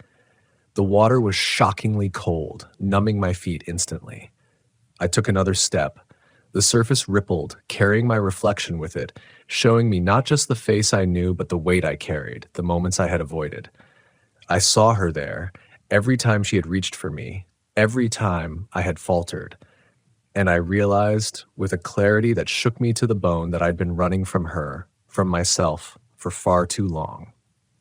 Hannah's hand touched mine again, guiding me forward. Step by step, I waded deeper until the water reached my chest. The carvings along the walls shimmered and shifted with each movement I made, like the cave itself was alive, watching, recording, responding. The deeper I went, the louder the voice became, not shouting, but insistent, layered with the rush of water, the hum of stone, the echo of her presence, my name, my guilt, my fear. And then, at last, the words I had been waiting for. It's time to let go. I closed my eyes. The cold was everywhere, the pressure of the water, the weight of the mountain, the pull of memory. And yet, in that moment, I felt something shift inside me. Not relief, not closure, but understanding. The voice, the cave, the waterfall. It was offering me a chance to reconcile with the past, to embrace it without fear. When I opened my eyes again, Hannah was smiling. The water around us shimmered, golden now, light and warmth spreading across the surface. The carvings glowed softly like stars in a hidden sky, and I knew, without question, that I had been given a gift, a chance to face what had been lost, to hear what had been unheard, to finally step into the truth. I don't know how long I stayed there, minutes, hours, maybe more. Time seemed meaningless inside that cavern, but eventually the pool's glow faded, the water stilled, and the tunnel ahead opened, leading back toward the waterfall, toward the world I had left behind. Hannah's form shimmered once more, then disappeared, leaving only the echo of her voice and the warmth of her presence lingering in my chest. I emerged from the cave into the mist of the waterfall, the roar louder than ever, but different now, welcoming, forgiving. The riverbank felt solid beneath my feet, the air cool and alive. I breathed deeply, tasting the mountain, the water, the rain-soaked earth. I looked back once toward the hidden opening in the rock, and it was gone.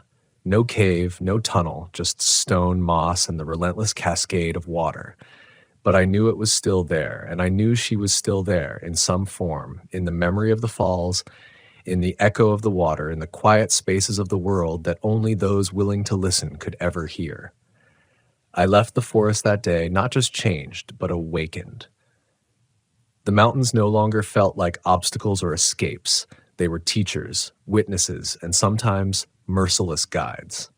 I had walked into the unknown, faced the echo of the past, and emerged with a deeper understanding of loss, responsibility, and the fragile, luminous thread that connects memory to life itself. Even now, when I hear the rush of a waterfall or the whisper of a hidden stream, I listen differently. I hear the voices of those who have been lost, those who guide us, those who wait patiently beneath the roar. And I remember that courage isn't the absence of fear. It's moving forward in spite of it, with the knowledge that the world is vast, strange, and filled with mysteries that are as terrifying as they are beautiful. The mountain taught me that. Hannah taught me that. And in the quiet, shimmering places hidden in the folds of the earth, that lesson waits for anyone willing to step into the water, into the unknown, and finally listen. I've always been drawn to the quiet, the kind that fills the air between trees, where time feels stretched and unreal. That's why I started driving the van, why I sold my apartment and most of what I owned to live on the road. Freedom, I told myself. Freedom from the endless, stale routines of city life. But I've learned that too much quiet can do something strange to your sense of time, to your sense of self. I left the last town behind at sunrise, a nameless place along the Oregon border, just a gas station, a diner with a broken neon sign, and a single road cutting into the forest like a dark vein. I had no destination beyond a way. The map on my dash showed a scenic route that wound through the Cascades and looped back toward civilization after 80 or so miles. I figured I'd drive until dusk, maybe find a clearing to camp, then circle back the next morning. The road was stunning at first. Towering pines, deep shadows, shafts of gold light spilling through the canopy like stained glass. The kind of beauty that makes you forget anything bad could ever happen in a place like this. My van hummed softly as I rolled the window down and breathed in the cold, resin-heavy air. The world smelled ancient. I passed a wooden sign, weather-beaten and split down the middle, "Welcome to Alder Run Scenic Byway." Below it, a smaller one said, "Caution, limited services beyond this point." Perfect. I had a full tank, food, water, and a map I'd printed weeks ago. The road curved endlessly through the forest, sometimes dipping towards streams, sometimes climbing past overlooks. I drove for hours, but the clock on my dashboard barely moved. The hands seemed to hang between ticks, like they were waiting for something. Around mid-afternoon, I saw a fallen log spanning half the road. It was massive, probably felled by a storm, with bark stripped away on one side. I slowed, edged around it carefully, and kept going. Half a mile later, I spotted a dead deer on the shoulder, a doe, legs stiff, its eyes already clouding. The smell hit me through the window, faint but sour. I grimaced, looked away, and drove on. A few minutes later, I passed a green mile marker, 22. Then another turn, another stretch of forest. The sun had shifted behind a haze of cloud, dimming the forest into shades of gray and green. I rolled down my window again, trying to shake the heaviness in my chest. That's when I saw it, the fallen log. Same splintered bark, same angle across the road. I slowed, heart thudding once hard. Maybe there had been another stormfall. Maybe it wasn't the same one. But then just beyond it was the deer. Same twisted body, same broken foreleg bent the wrong way, and the same green mile marker, 22. I drove past it, slower this time, the tires whispering on the damp pavement. I reached for my phone, but it had no signal, no map, no GPS, just an empty bar and the faint reflection of my own face in the glass. I told myself it was fine. Mountain roads can loop tighter than they look. Maybe the map's scenic loop was shorter than I'd thought. So I drove on. An hour later, the light shifted again. The clouds thinned. I saw the log again. Then the deer. Then the marker, 22. I laughed, but it came out wrong, too sharp, too close to a gasp. I pulled over this time, cut the engine, and stepped out. The air was so still that I could hear the faint ticking of my engine cooling. The forest pressed in from all sides. No wind, no bird song, just a strange, hollow quiet. I walked to the deer, my boots sinking into soft pine needles. The smell was worse now, sweet and metallic. Its eyes were gone. I couldn't tell if something had eaten them or if they had simply sunk inward.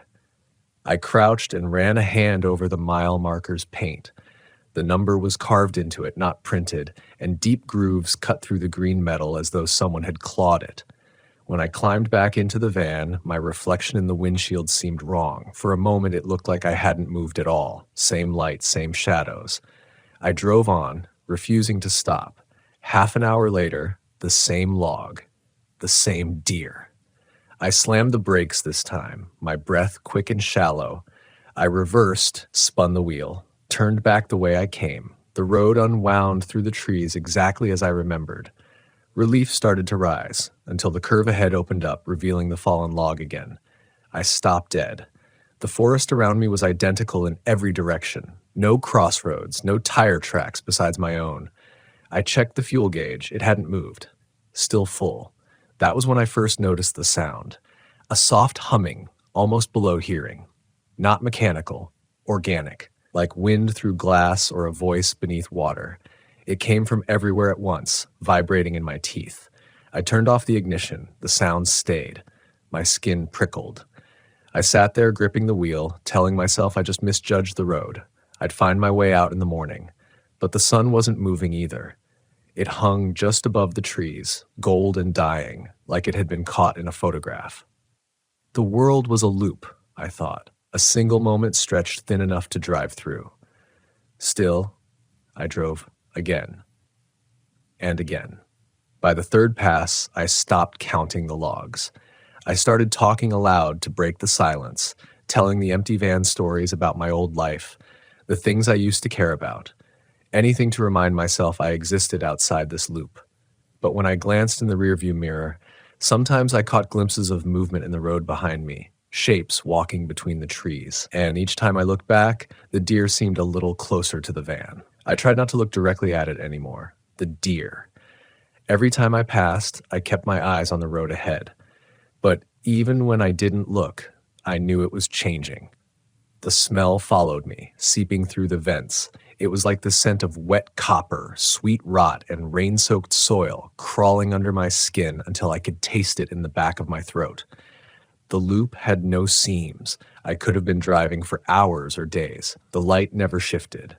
The air stayed the same humid temperature, as if time had frozen right before dusk. My dashboard clock read 4:37 p.m. and hadn't changed once. When I finally stopped again, I left the van running, afraid that if I turned it off, it might not come back on. The hum outside still hadn't stopped. It wasn't loud, but it filled the air the way static fills a radio, like a signal caught between stations. I stepped out, clutching the handle of my flashlight. The forest looked normal enough. The pines rose high into a canopy of green and shadow, the road a dark gray ribbon that seemed to vanish into itself both ahead and behind. I yelled. My voice didn't echo. The sound just disappeared, like the trees swallowed it whole. That's when I realized there was something else in the air. A faint smell of ozone, like lightning had struck nearby, but there was no thunder, no wind. I followed the smell toward the side of the road, crunching over the soft dirt until I saw something half buried under the roots of a tree. A signpost. Not a road sign, something older. A wooden post, moss-covered with white letters that had long faded. I brushed the dirt away. Beneath my fingers, I could barely make out the words carved into it, leaving Alder Run Scenic Byway. I stared at it until my stomach turned. I was leaving the byway, but the sign was pointing in the same direction I'd been driving. The loop had no end, no exit, just the same stretch repeating like a record skipping. I turned back to the road. That's when I saw movement. The deer was standing. It stood in the middle of the asphalt a few yards away, head tilted at an impossible angle, one leg still twisted, its eyes just dark holes that didn't reflect any light. For a moment, it didn't move at all. Then its mouth opened. Not like an animal's, but wide, too wide. I could hear the faintest noise, something like air being drawn in through a cracked window. I froze, flashlight shaking in my hand. Then it collapsed again, limbs splaying out, body hitting the pavement with a sound that didn't match flesh. It was hollow, like striking an empty log. I ran back to the van, slammed the door, and floored the gas pedal. The tires squealed, gravel spitting from beneath them as I sped past the deer's body without looking. The hum grew louder now, blending with the roar of the engine. My reflection in the rearview mirror was pale, wet with sweat, my eyes too wide. I muttered under my breath, "It's just a hallucination. You haven't slept. It's fine." But I had slept. At least, I thought I had. There were fragments of memory, waking up behind the wheel, hands gripping the steering wheel, headlights cutting through the same stretch of trees. But I didn't remember stopping to sleep. I didn't remember closing my eyes. The hum deepened. My headlights flickered. The trees seemed to sway inward, their trunks bending slightly toward the road as if they were listening.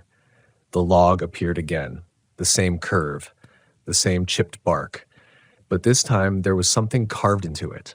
Fresh grooves that hadn't been there before. I slowed just enough to read them as I passed. "Stay in the van." My stomach dropped. I pulled over immediately and stumbled out. Light shaking in my hand. The message was real.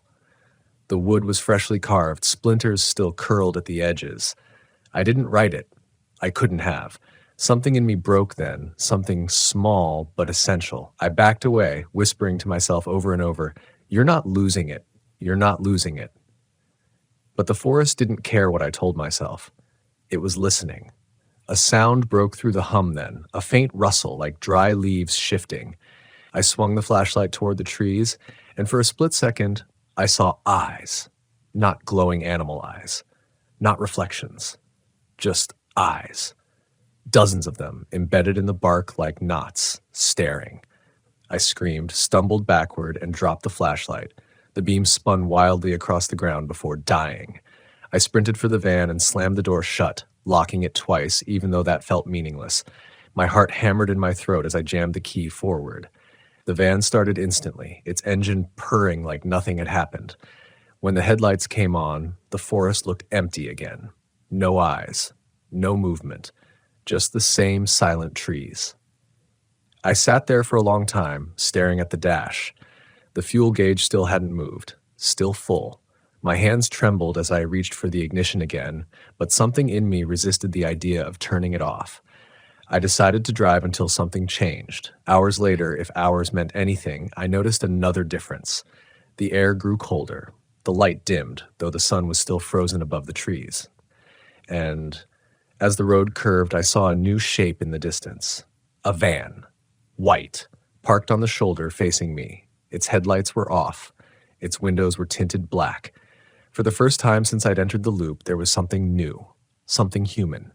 Relief and fear warred in my chest as I slowed to a crawl, pulling up beside it. The other van was the same make as mine, the same scratches on the door, the same dent in the rear bumper, even the same sticker on the windshield, Alder Run Scenic Loop, Visitor Pass. I leaned closer, peering through the glass. Inside, the driver's seat was empty. The keys were still in the ignition, and the fuel gauge read full. For a long minute, I couldn't make myself move. The other van sat there like a mirror pulled from a dream. Too perfect, too specific. The same make, same color, same dent in the back panel from when I'd reversed into a sign months ago. I stepped out slowly, gravel crunching beneath my boots, every sound echoing too loudly in the still air. The forest around me didn't feel like it was breathing anymore. It was holding its breath. I circled the van, heart pounding hard enough that I could feel it in my fingertips. The paint on the driver's door was scratched, same pattern as mine. I leaned closer. The scratches formed faint letters. I traced them with my finger. Don't get out. I froze, my skin crawling. My van had told me stay in the van, and now this one was warning me don't get out. Something hot and dizzying filled my head, like static pressing from the inside out. I stumbled backward and almost tripped over my own foot, eyes darting between both vehicles. I turned toward my van and nearly screamed. The headlights were off. I hadn't turned them off. They'd been shining when I parked. The driver's side door was open. Just slightly, but enough for the interior light to glow faintly inside. I ran for it, but when I grabbed the handle, I hesitated. A faint smell rolled out. A mix of gasoline, cold metal, and something faintly sour, like damp earth. Then I heard breathing. Not my own. Slow, deep, steady. From inside the van. I couldn't move. My mouth went dry. The breathing grew louder, but I couldn't see anyone. No shape, no shadow moving across the dashboard. It was like the air itself was exhaling. I took a step back. The engine started on its own. The headlights flared, blinding me. I threw up a hand and stumbled sideways. The engine purred in that same calm rhythm I'd heard all day. But I wasn't inside anymore. I couldn't have started it. The hum in the forest swelled, mixing with the low rumble of the idling van. It was no longer just a sound. It was a vibration deep in my bones. The air pulsed, heavy and electric. When my eyes adjusted, I saw the driver's seat wasn't empty anymore. Someone sat there. Their head turned slightly, just enough for me to see the side of their face. It was me. Not a reflection. Another version of me, hand resting calmly on the wheel, eyes forward, expression blank. The version of me in the van smiled barely and then drove off, taillights vanishing down the road that I knew went nowhere. I stood there, shaking, the world tilting under me. I turned toward the other van, the one that had been parked when I arrived. Its headlights were still off, its door still closed. The keys still dangled from the ignition, glinting faintly in the fading light. Without really deciding to, I climbed inside. The air smelled identical to mine, coffee grounds, motor oil, pine, Everything in the same place. My jacket on the seat, my camera on the dash, a folded map in the cup holder. I reached for it and unfolded it across the steering wheel. The route traced a perfect loop, a single road looping through the forest with no exits marked. A note was scrawled in the margin in handwriting that was almost mine. Every time you leave, you replace yourself. The words blurred as I read them again. My fingers were shaking so badly the paper crackled. I turned the key. The van started without hesitation. The fuel gauge read full. I backed out onto the road, headlights slicing through the endless dark between the trees. The hum returned immediately, as if it had just been waiting for me to move. Somewhere deep down, I already knew what was happening. The road wasn't looping. I was. I'd been here before, maybe dozens of times, maybe longer. I drove until the fear dulled into something else, a strange numbness that came with repetition. I stopped noticing the log, the deer, the mile marker. They became background noise, like furniture in a dream. But the forest was changing. The trees leaned closer each time. The bark seemed darker, wetter. Once, I thought I saw faces in the trunks, features pressed into the wood like something trying to force its way out. I kept driving. The clock still read 4:37. At some point, I realized I could see a faint light ahead, not the gold of sunlight this time, but a white glow, hazy and wrong. It flickered like fire through fog. I pressed the gas, heart thundering again. The light grew until it filled the world. When I burst into the clearing, I had to brake hard. There were dozens of vans parked in a circle, all white, all identical. Some were pristine, some rusted and overgrown with moss. Some had their headlights still glowing weakly in the perpetual twilight. Doors hung open, windows cracked, every single one had me inside. Some versions slumped lifeless over the wheel. Others turned to look as I arrived, faces hollow, lips moving soundlessly. I stumbled out of mine and nearly fell to my knees. The hum was deafening now, vibrating through the air, the ground, my teeth. The forest felt alive with it, watching, breathing. Then, one of the versions of me stepped out of his van. He looked exactly my age, my build, even wore the same jacket I had on. He smiled faintly. "I told you not to get out," he said. His voice was quiet but carried through the hum. I couldn't speak. My mouth opened, but nothing came out. He took a step closer, his expression almost kind. "It doesn't let us leave, it just makes more of us. Every loop, another you, another me." He stopped a few feet away, the white light flickering over his face. "You can drive forever, but the road isn't real. It's a thought you keep having." I stumbled backward. "What are you talking about? This is a road. It's..." He smiled wider. "It was once." Behind him, another me began to stand, then another. The hum became a single note, sharp and rising. My ears bled with it. I turned and ran for my van, fumbling for the door handle, but when I looked through the glass, someone was already sitting inside. He turned to face me slowly and smiled. I froze with my hand on the door handle, staring through the glass at the figure in the driver's seat. It was me again. Same clothes, same dirt-smeared jacket, even the same cut on the palm of my left hand that I'd gotten days ago fixing the radiator hose. The only difference was the eyes. They didn't blink. They didn't move. They just stared, glassy and wrong, like something wearing my face but not understanding what eyes were for. The humming in the air deepened until it felt like the trees themselves were trembling. My double smiled, not a human smile, but one that unfolded too wide, pulling at the corners of the mouth until it looked like the face might split. Then it raised one finger and pointed down the road, the same way I'd come. I stumbled backward, tripping over a branch, trying to keep every one of them, every me, in sight. The clearing was a graveyard of repetition. Each van was parked in the same formation, each one with some version of me inside or nearby, each moving slightly differently, as though out of sync with time. Some stared straight ahead, others moved in a slow rhythm, like breathing. And then I noticed the ones that weren't moving at all. Their faces were pressed against the windows. Dozens of pale outlines. Each face had rotted differently. Flesh sinking into bone, mouths frozen open in eternal screams. They looked like they'd been here far longer than me. I turned and ran. The forest swallowed me whole. The ground dipped and rose under my boots, pine needles muffling my steps. I kept running until my lungs burned, expecting the hum to fade, but it followed, steady, patient, vibrating in the roots, the air, my skull. When I finally stopped, I was standing on the road again.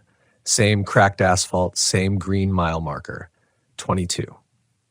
The forest mocked me with its silence. I stood there panting, clutching my knees, sweat and fear dripping into my eyes. There was no direction left. Every way was the same. I pressed my palms against my face and screamed into them until my throat tore. When I lowered my hands, a figure stood in the middle of the road. Another me. He wasn't from the clearing, I could tell. He was clean, unhurt, steady. His posture was relaxed, casual even, as if this had been routine. He looked at me with something like pity. "It's all right," he said. His voice was calm, eerily soft. "You're just where I was, the first time." I shook my head. No, I'm leaving. I'll find the way out." He smiled faintly. "You won't. Not until you stop trying." "What the hell are you?" I asked. He tilted his head slightly, as if thinking about it. "You, eventually." He took a few slow steps closer. I backed away, hand instinctively reaching for the knife I kept in the door pocket, only to realize I'd left it in the van. His eyes followed the movement, amused. "You don't have to fight," he said. "You'll just end up driving again, and then you'll see me, and I'll tell you this, and you'll forget." Something inside me cracked. The logic of this place, the impossible loop, the still air, the frozen sun, it had been gnawing at my sanity all along, but now it began to devour it whole. "What happens if I stop?" I whispered. He looked past me, toward the trees, and for the first time, he seemed afraid. Then something else drives. A sound rippled through the forest, like a sigh, vast and wet and ancient. The trees leaned toward the road. Shadows slid between them, long and human-shaped, but moving wrong, their limbs jointed in too many places. My double's eyes darted toward the sound. He took a step back. "It's already waking. You shouldn't have left the van." I turned toward the sound. The shadows were coming faster now, crawling onto the asphalt, stretching unnaturally, merging into one another. The hum had become a rhythm, a heartbeat, slow and deliberate. The other me whispered, "Go." I didn't argue. I ran. Branches tore at my sleeves as I sprinted toward the faint glint of metal ahead. The van. My van. The one I'd left idling before everything broke apart. The door was still open, the engine still running, the headlights flickering weakly. Behind me, the sound grew louder, the air thickened, vibrating like it was about to split. I threw myself into the driver's seat and slammed the door. The engine sputtered once, twice, then caught. I floored it, tires screeching against the asphalt. Something struck the side of the van, hard enough to rock it sideways. The whole vehicle groaned, metal bending. I didn't look back. The hum was inside now, rattling the windows, shaking through the floorboards. I gripped the wheel so tightly my knuckles went white. The trees blurred. The same curve, the same stretch. Then, without warning, the forest ended. The road opened into light, real sunlight, blinding and warm. I screamed as I burst out of the tree line and into an empty parking lot beside a wooden sign, "Thank you for visiting Alder Run Scenic Byway." I slammed the brakes, heart slamming in my chest. The hum stopped. The air was still again, normal still. I sat there, breathing in sharp gasps, staring at the sun hanging low and real above the horizon. Birds sang in the distance. A breeze moved through the grass. It was over. I laughed, choked, half crying. The world smelled right again. The clock on the dash ticked to 4:38. Then I looked at the fuel gauge. Still full. My laughter stopped. The sun flickered, dimmed for half a second, then returned. The air went flat and soundless again. When I looked in the mirror, there was another van behind me, turning the corner, white and familiar. It slowed to a stop. I could see someone inside, hand gripping the wheel, staring forward, mouth open in shock. They looked just like me, arriving for the first time. For a few heartbeats, I couldn't move. I just sat there, frozen, watching the second van pull into the clearing behind me. My breath caught in my chest. It wasn't a van. It was mine. down to the cracked antenna, the chipped bumper sticker, the little dent in the driver's side mirror. I could even see the black scuff on the front fender, the one I'd put there last month backing into a tree at a rest stop. The man inside, me, or some version of me, was staring forward, eyes wide and frightened. He hadn't noticed me yet. His knuckles were white on the steering wheel. I whispered to no one, "Don't stop. Just drive. Keep driving." He didn't hear. He slowed to a crawl and pulled to the shoulder, the same way I had hours or days ago. The sunlight was already fading, the edges of the forest beginning to blur again into that same colorless twilight. I gripped the steering wheel. I could still leave. I could throw the van into gear and get the hell out of there. But some part of me, some stupid, curious, terrified part, needed to see what happened next. He stepped out of the van. He looked younger than me, or maybe just less worn down. His clothes were cleaner, his face free of the grime that now streaked mine. He looked exactly like I must have looked the first time I drove this loop, before the road had started to peel reality apart. He walked toward the mile marker, then toward the deer. The same deer lying in the exact same position, bloated now, stiff. He leaned over it just like I had, and that was when I saw them. Shapes between the trees, faint and barely human. They swayed with the hum of the air, their outlines bending and reforming as though made of mist and shadow. I couldn't make out their faces, just impressions of mouths that never closed, heads tilted too far back, too interested in the man who'd just arrived. I shouted through the glass, pounding the dashboard, but no sound carried. My voice was a useless whisper against that dense silence.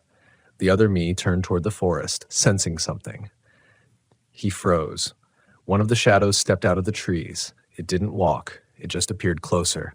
Then closer again. Each blink brought it forward a few feet until it stood directly behind him. He spun, eyes wide. I saw his lips move.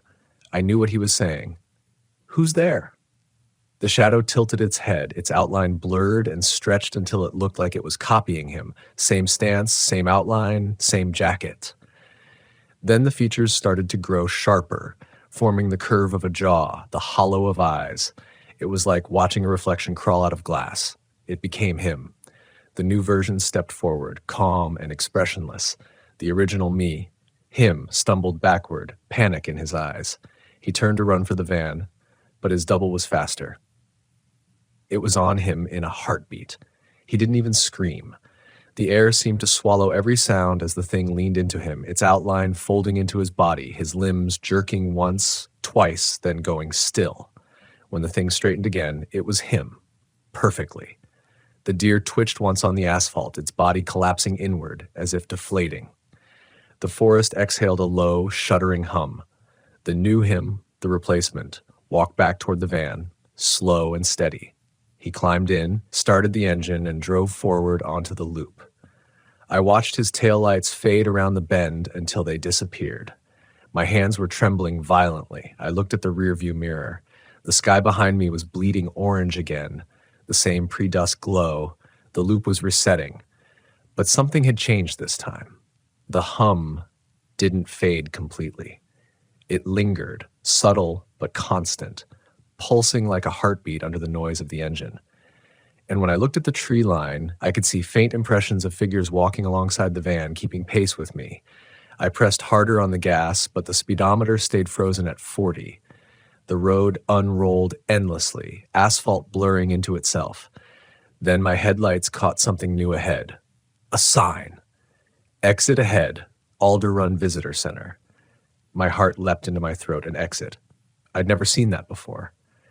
The road widened slightly, gravel breaking into a second lane that curved to the right. I took it without hesitation, tires skidding on the turn.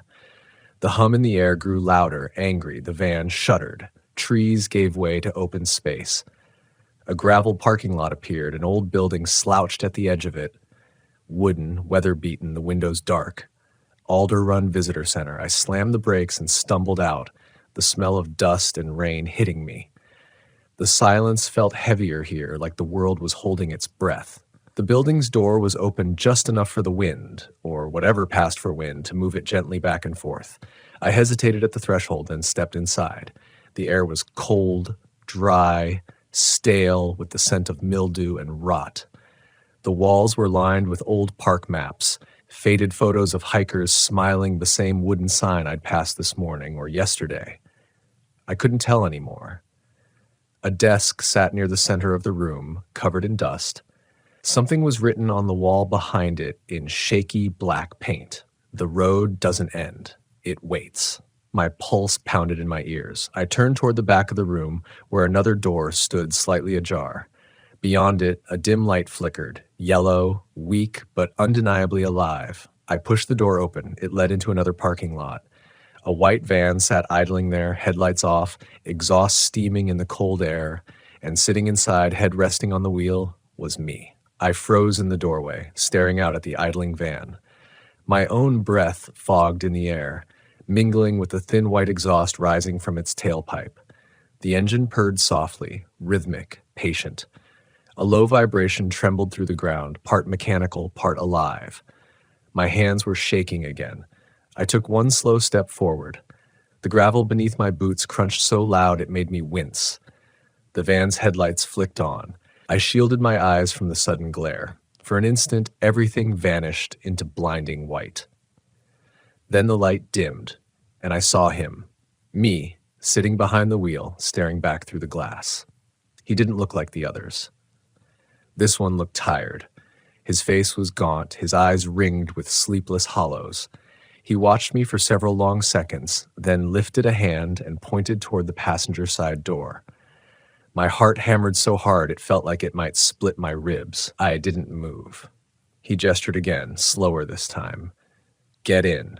Something deep in my chest whispered that this was the end of the loop, that whatever waited on the other side of that door would decide whether I woke up from this or stayed trapped forever. So I moved. The closer I got, the colder the air became. The forest around the visitor center had gone still again, every leaf frozen in place. Even the hum felt muffled, restrained, like the world itself was listening. I pulled the handle. The passenger door opened with a groan that echoed far too long. Inside, everything was familiar. My jacket still hung over the seat. My coffee mug sat half full in the cup holder. The floor mat was damp from the rain I'd walked through what felt like days ago. He turned toward me, the other me. Up close, I could see the details that were wrong. His pupils were too large, swallowing almost all of the color. His hands trembled on the steering wheel. When he spoke, his voice was low, cracked like it came from somewhere else. You don't remember, he said. I swallowed hard. Remember what? He looked down at his hands, then out through the windshield at the endless tree line. How long you've been here? How many times you've tried? I've seen the others, I said. The vans, the bodies, what are they? He exhaled through his nose, slow and weary. Versions, leftovers. Every time you try to leave, the road splits you. One of you keeps driving, one of you stops. The ones that stop don't last long. My chest tightened. Then how do we end it? His jaw clenched. You don't. Silence filled the van. I could hear the faint ticking of the dashboard clock, still stuck at 4:37. He looked at me again, eyes unfocused. It wants you to remember the road. That's all it ever wanted. What do you mean? I asked. He turned, finally meeting my gaze. You died here. The world tilted. No, that's not possible. Everyone who takes the Alder Run loop does. That's why the gas never runs out, why the sun doesn't move. You're driving the last few miles over and over. My pulse thudded in my ears. That's insane. He smiled faintly, like he'd already argued with this line of thought 1,000 times. Yeah, I thought so too. He leaned back, staring at the ceiling. There was a landslide. You swerved to avoid the deer. Hit the guardrail, went over. I shook my head violently. No, I didn't. But as soon as I said it, the memories started bleeding through. A flash of light, screeching tires, the crunch of metal, the roar of earth collapsing, the cold rush of falling, and then the stillness, the loop, the first drive through the trees, the road repeating itself, perfectly calm as if nothing had happened. I grabbed the dashboard to steady myself. My reflection in the windshield didn't match my movements. It smiled when I didn't. He or it noticed too. It's already starting, he murmured. What is? The change. You'll drive again soon. You'll forget me. You'll see the deer, the log, the sign. You'll think it's the first time. I can't let that happen, I said, my voice cracked. There has to be a way to end it. He turned to face me fully now, eyes shining wetly in the dim light. Then do what I couldn't. I didn't understand until he reached into the glove compartment and pulled something out. A revolver. Rusted, old, heavy in his hand. He set it on the dash between us. I stared at it. You want me to? He nodded once. If you end it here, maybe the loop ends with you. Maybe it doesn't. But you won't keep driving. Outside, the hum began to rise again. The forest moved. Shapes flickered between the trees, tall, thin things that seemed to stretch out of the light, mouths gaping silently. I picked up the gun. It was cold. I don't even know if this is real, I whispered. He smiled faintly. Neither did I. Before I could say another word, the van's engine sputtered. The lights dimmed. The hum hit a single piercing note that made the glass tremble. He looked at me one last time, and I realized there was something like peace in his face. Don't let it drive again, he said. Then he was gone. The seat beside me was empty. I was alone in the van. I stared at the gun in my lap, then at the road ahead. The mile marker glowed faintly through the fog. 22. The hum pulsed again, patient and waiting. I started the engine. The fuel gauge didn't move. I sat there with the engine idling, the revolver heavy in my lap. The forest outside the windshield rippled like heat on pavement, as if the air itself were alive. My hands were trembling too badly to put the gun away. The hum had changed. It wasn't just sound anymore. It was rhythm, breathing. Inhale, exhale, slow and steady, like the trees were drawing me into some kind of pulse. I felt it in my chest, under my skin, in the weight of every second that refused to pass. I looked down at the dashboard clock, still 4:37. The road ahead stretched forever, its lines faintly glowing in the half-light. I knew if I drove forward, I'd find the log again. The deer. The same mile marker. The same version of myself, walking in circles. But sitting still wasn't safety. I could feel the pressure of something behind me, like gravity, but colder. My reflection in the windshield didn't blink when I did. It smiled. That was enough. I threw the van into gear and stomped the gas. Gravel kicked up behind me, the engine roaring louder than the hum for the first time. The road flew beneath the tires, dark and endless, the trees whipping past like shadows reaching for me. The air outside began to flicker. Light and dark, light and dark. Each flash revealed something standing beside the trees, figures with stretched faces, hollow chests, and hands too long, clutching at nothing. They swayed in the rhythm of the hum, heads turning as I passed, their mouths forming silent words. They were whispering something I couldn't hear, but I could feel it in my spine. Don't stop. Don't stop. Don't stop. The fuel gauge was still full. I drove faster. The road curved left, then right, then straight again, and there it was. The log, the deer, the sign, mile marker 22. But this time the deer's head was raised. It stared directly at me as I passed, its eyes hollow but somehow aware. Its mouth opened slowly, and I swore I heard my own voice come out of it. Turn around. The wheel jerked violently in my hands. I swerved, tires screaming. The van slammed sideways into the guardrail with a metallic shriek. For a split second, the forest lit up, brighter than any sunset. The light poured through the trees like fire. When the glare faded, I realized I wasn't on the road anymore. The van sat in the middle of a clearing I'd never seen before. The ground was soft and black beneath the tires. Ash, not soil. Around me, the trees were burned down to skeletal trunks, their bark stripped and blackened. Smoke drifted in thin spirals that never reached the sky. The hum had stopped. I opened the door, stepped out carefully, revolver still in hand. The silence was worse than any noise. It pressed against my eardrums until I thought they'd burst. The air was warm, wet. In the center of the clearing was another van. Charred, half-melted, the metal twisted. The roof was crushed inward. The tires were burned down to wire. My stomach dropped. I recognized it. This wasn't another version of the van. It was the van, mine, the one from the crash. The driver's side door was open. I walked toward it slowly, boots sinking into the ash. Inside, the seats were torn, the windshield cracked, the steering wheel was bent at an angle, and slumped over the wheel was a body. My body. The skin was pale and dusted with gray, the hair matted with dried blood, the same jacket, the same hands, the same scar on my wrist. I took a step closer, and the dead version of me lifted its head. The eyes opened. They were empty sockets filled with ash, but I heard the voice clearly, inside my skull, not through the air. "You were supposed to stop." I stumbled back, shaking my head. No, I got out. I made it out." "You didn't." The mouth never moved, but the words were inside me, spreading like cold water.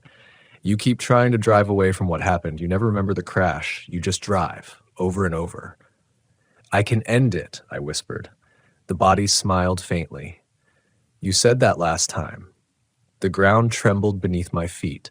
The burned trees leaned closer, their black trunks creaking. The ash swirled in spirals around my legs, pulling me back toward the van like invisible hands.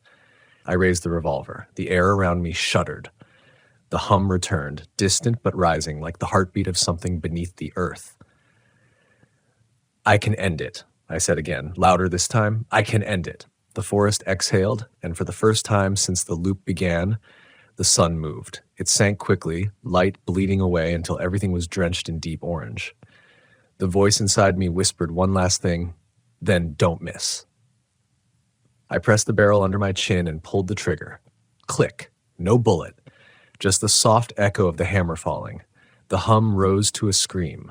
The trees convulsed. The ground split beneath me, opening into a dark pit filled with light that wasn't light, colorless, endless, hungry. I fell. And when I opened my eyes again, I was behind the wheel. The road stretched ahead, sun glinting through the trees. My coffee mug sat in the cup holder. The map was folded neatly beside me. I smiled faintly, feeling that same old comfort. It was a beautiful day for a drive. The dashboard clock read 4:37. The fuel gauge was full. When I blinked, the road shimmered. For a heartbeat, it was all normal again. Sunlight pouring through the trees, a breeze whispering through the pine needles. A perfect stillness, the kind that feels like relief after too much chaos. Then I saw the log. It was back where it always was, cutting diagonally across the asphalt, bark stripped clean. A familiar shape slumped beside it, the deer. Only this time, its ribs were bare, gleaming faintly, as if the flesh had burned away. I slowed to a crawl. My hands were steady on the wheel, but my pulse was pounding hard enough to make my vision blur. The crash, the burned clearing, the body, my body, it all lingered behind my eyes. It hadn't been a hallucination. I could still smell the ash. I could still taste the gunpowder that never fired. The road wanted me calm. It wanted me to keep driving. And the worst part was, part of me wanted that too. I could see the loop's seduction now, the comfort of its repetition. Every log, every mile marker, every breath of pine-scented air whispered the same promise. If you don't fight, it won't hurt. But I remembered the other versions of me, the faces pressed against the glass, the figures moving wrong in the rearview mirror, all the echoes that hadn't escaped, and the voice, mine, whispering, "You said that last time." No, I wouldn't be another echo. I stopped the van in the middle of the road. The engine idled quietly, the hum pressing low beneath the sound, waiting. I grabbed the revolver again. It was still heavy, cold, indifferent. I opened the cylinder. 5 bullets. It hadn't been empty. The click hadn't been mercy. It had been mockery. I loaded one chamber. Just one. I wasn't ready to play its game yet. Then I stepped out of the van. The air outside felt different this time, thicker, like breathing through a memory. The sun above the trees was wrong again, too large, too still. The shadows didn't point in any direction. They just circled my feet like spilled ink. Somewhere behind the trees, something was moving, slow, deliberate, dragging. I turned toward the sound, revolver raised, the hum deepened, vibrating through the asphalt. And then, out of the tree line, I saw it. It wasn't a person. It wasn't even a thing. It was movement, a distortion in the air, like heat rising off metal, but darker, bending the forest around it. Every time it pulsed forward, the trees behind it twisted and groaned, as though being squeezed out of existence. It was the shape of the loop itself. Every version of me that had ever failed pulled together into something vast and hollow. Faces flickered inside it, all mine, screaming silently. I backed up until my shoulders hit the van. The hum filled my chest now, vibrating my bones. The thing was close enough that the air in front of it rippled. Then, for a moment, it spoke. Not with sound, with thought. Stay in the van. Keep driving. You belong to the road. The words burned across my mind like hot metal. I fell to my knees, clutching my skull, vision flashing white. I forced myself to look up. The shape was reaching out now, its arm, or what passed for one, stretching toward the van. As it moved, the metal frame began to groan and bend inward, like the thing was pulling it apart cell by cell. The windshield spiderwebbed, the mirrors shattered, and through the cracks I saw the dashboard clock flicker to 4:38. The loop was breaking. I stood, leveled the revolver, and aimed not at the thing but at the van. The road wanted the van alive. The van was the vessel, the heartbeat, the endless pulse of motion. I fired. The shot echoed like thunder. Glass exploded outward. The sound ripped through the trees, tearing through the silence like something screaming its last breath. The hum faltered. The air itself seemed to stutter. The van caught fire instantly, flame licking up from beneath the hood. The heat slammed into me, knocking me backward into the road. The sky above flickered, day, night, until it was impossible to tell which was which. The distortion screamed. The sound was agony made real, every failed version of me howling as the loop's spine snapped. The fire spread, swallowing the van whole, turning it into a bright wound in the center of the forest. I crawled backward, covering my face as the explosion came. A violent rolling bloom of orange light that painted the trees in burning color. Then everything went silent. No hum, no wind, just smoke. I sat there for a long time, staring at the flames until they faded into glowing embers. The road beneath me was cracked now, the asphalt melted and uneven. The air smelled like gasoline and resin. When the last spark died, dawn finally came. The sun rose, really rose, climbing through the trees, painting the world gold. The clock on my wristwatch ticked for the first time in forever. 5:02 a.m., and I wept. I didn't drive. I didn't move. I just sat there, feeling the cold air brush my face, the warmth of the first true morning touching my skin. Eventually, I stood and looked down the road. The mile marker was gone. The deer, gone. The forest was quiet, real quiet, not the kind that held its breath. But when I turned around, something in the distance caught my eye. On the far edge of the clearing, half buried in ash and gravel, stood a rusted sign. The words were almost gone, but I could still read them if I squinted. Welcome to Alder Run Scenic Byway. And underneath, scratched into the metal in fresh letters, full tank. No exit. Drive safe. A sound echoed faintly then, a familiar hum, far away but coming closer. I turned toward it. Through the trees, a pair of headlights blinked to life. Another van rolled slowly down the road, white, clean, untouched.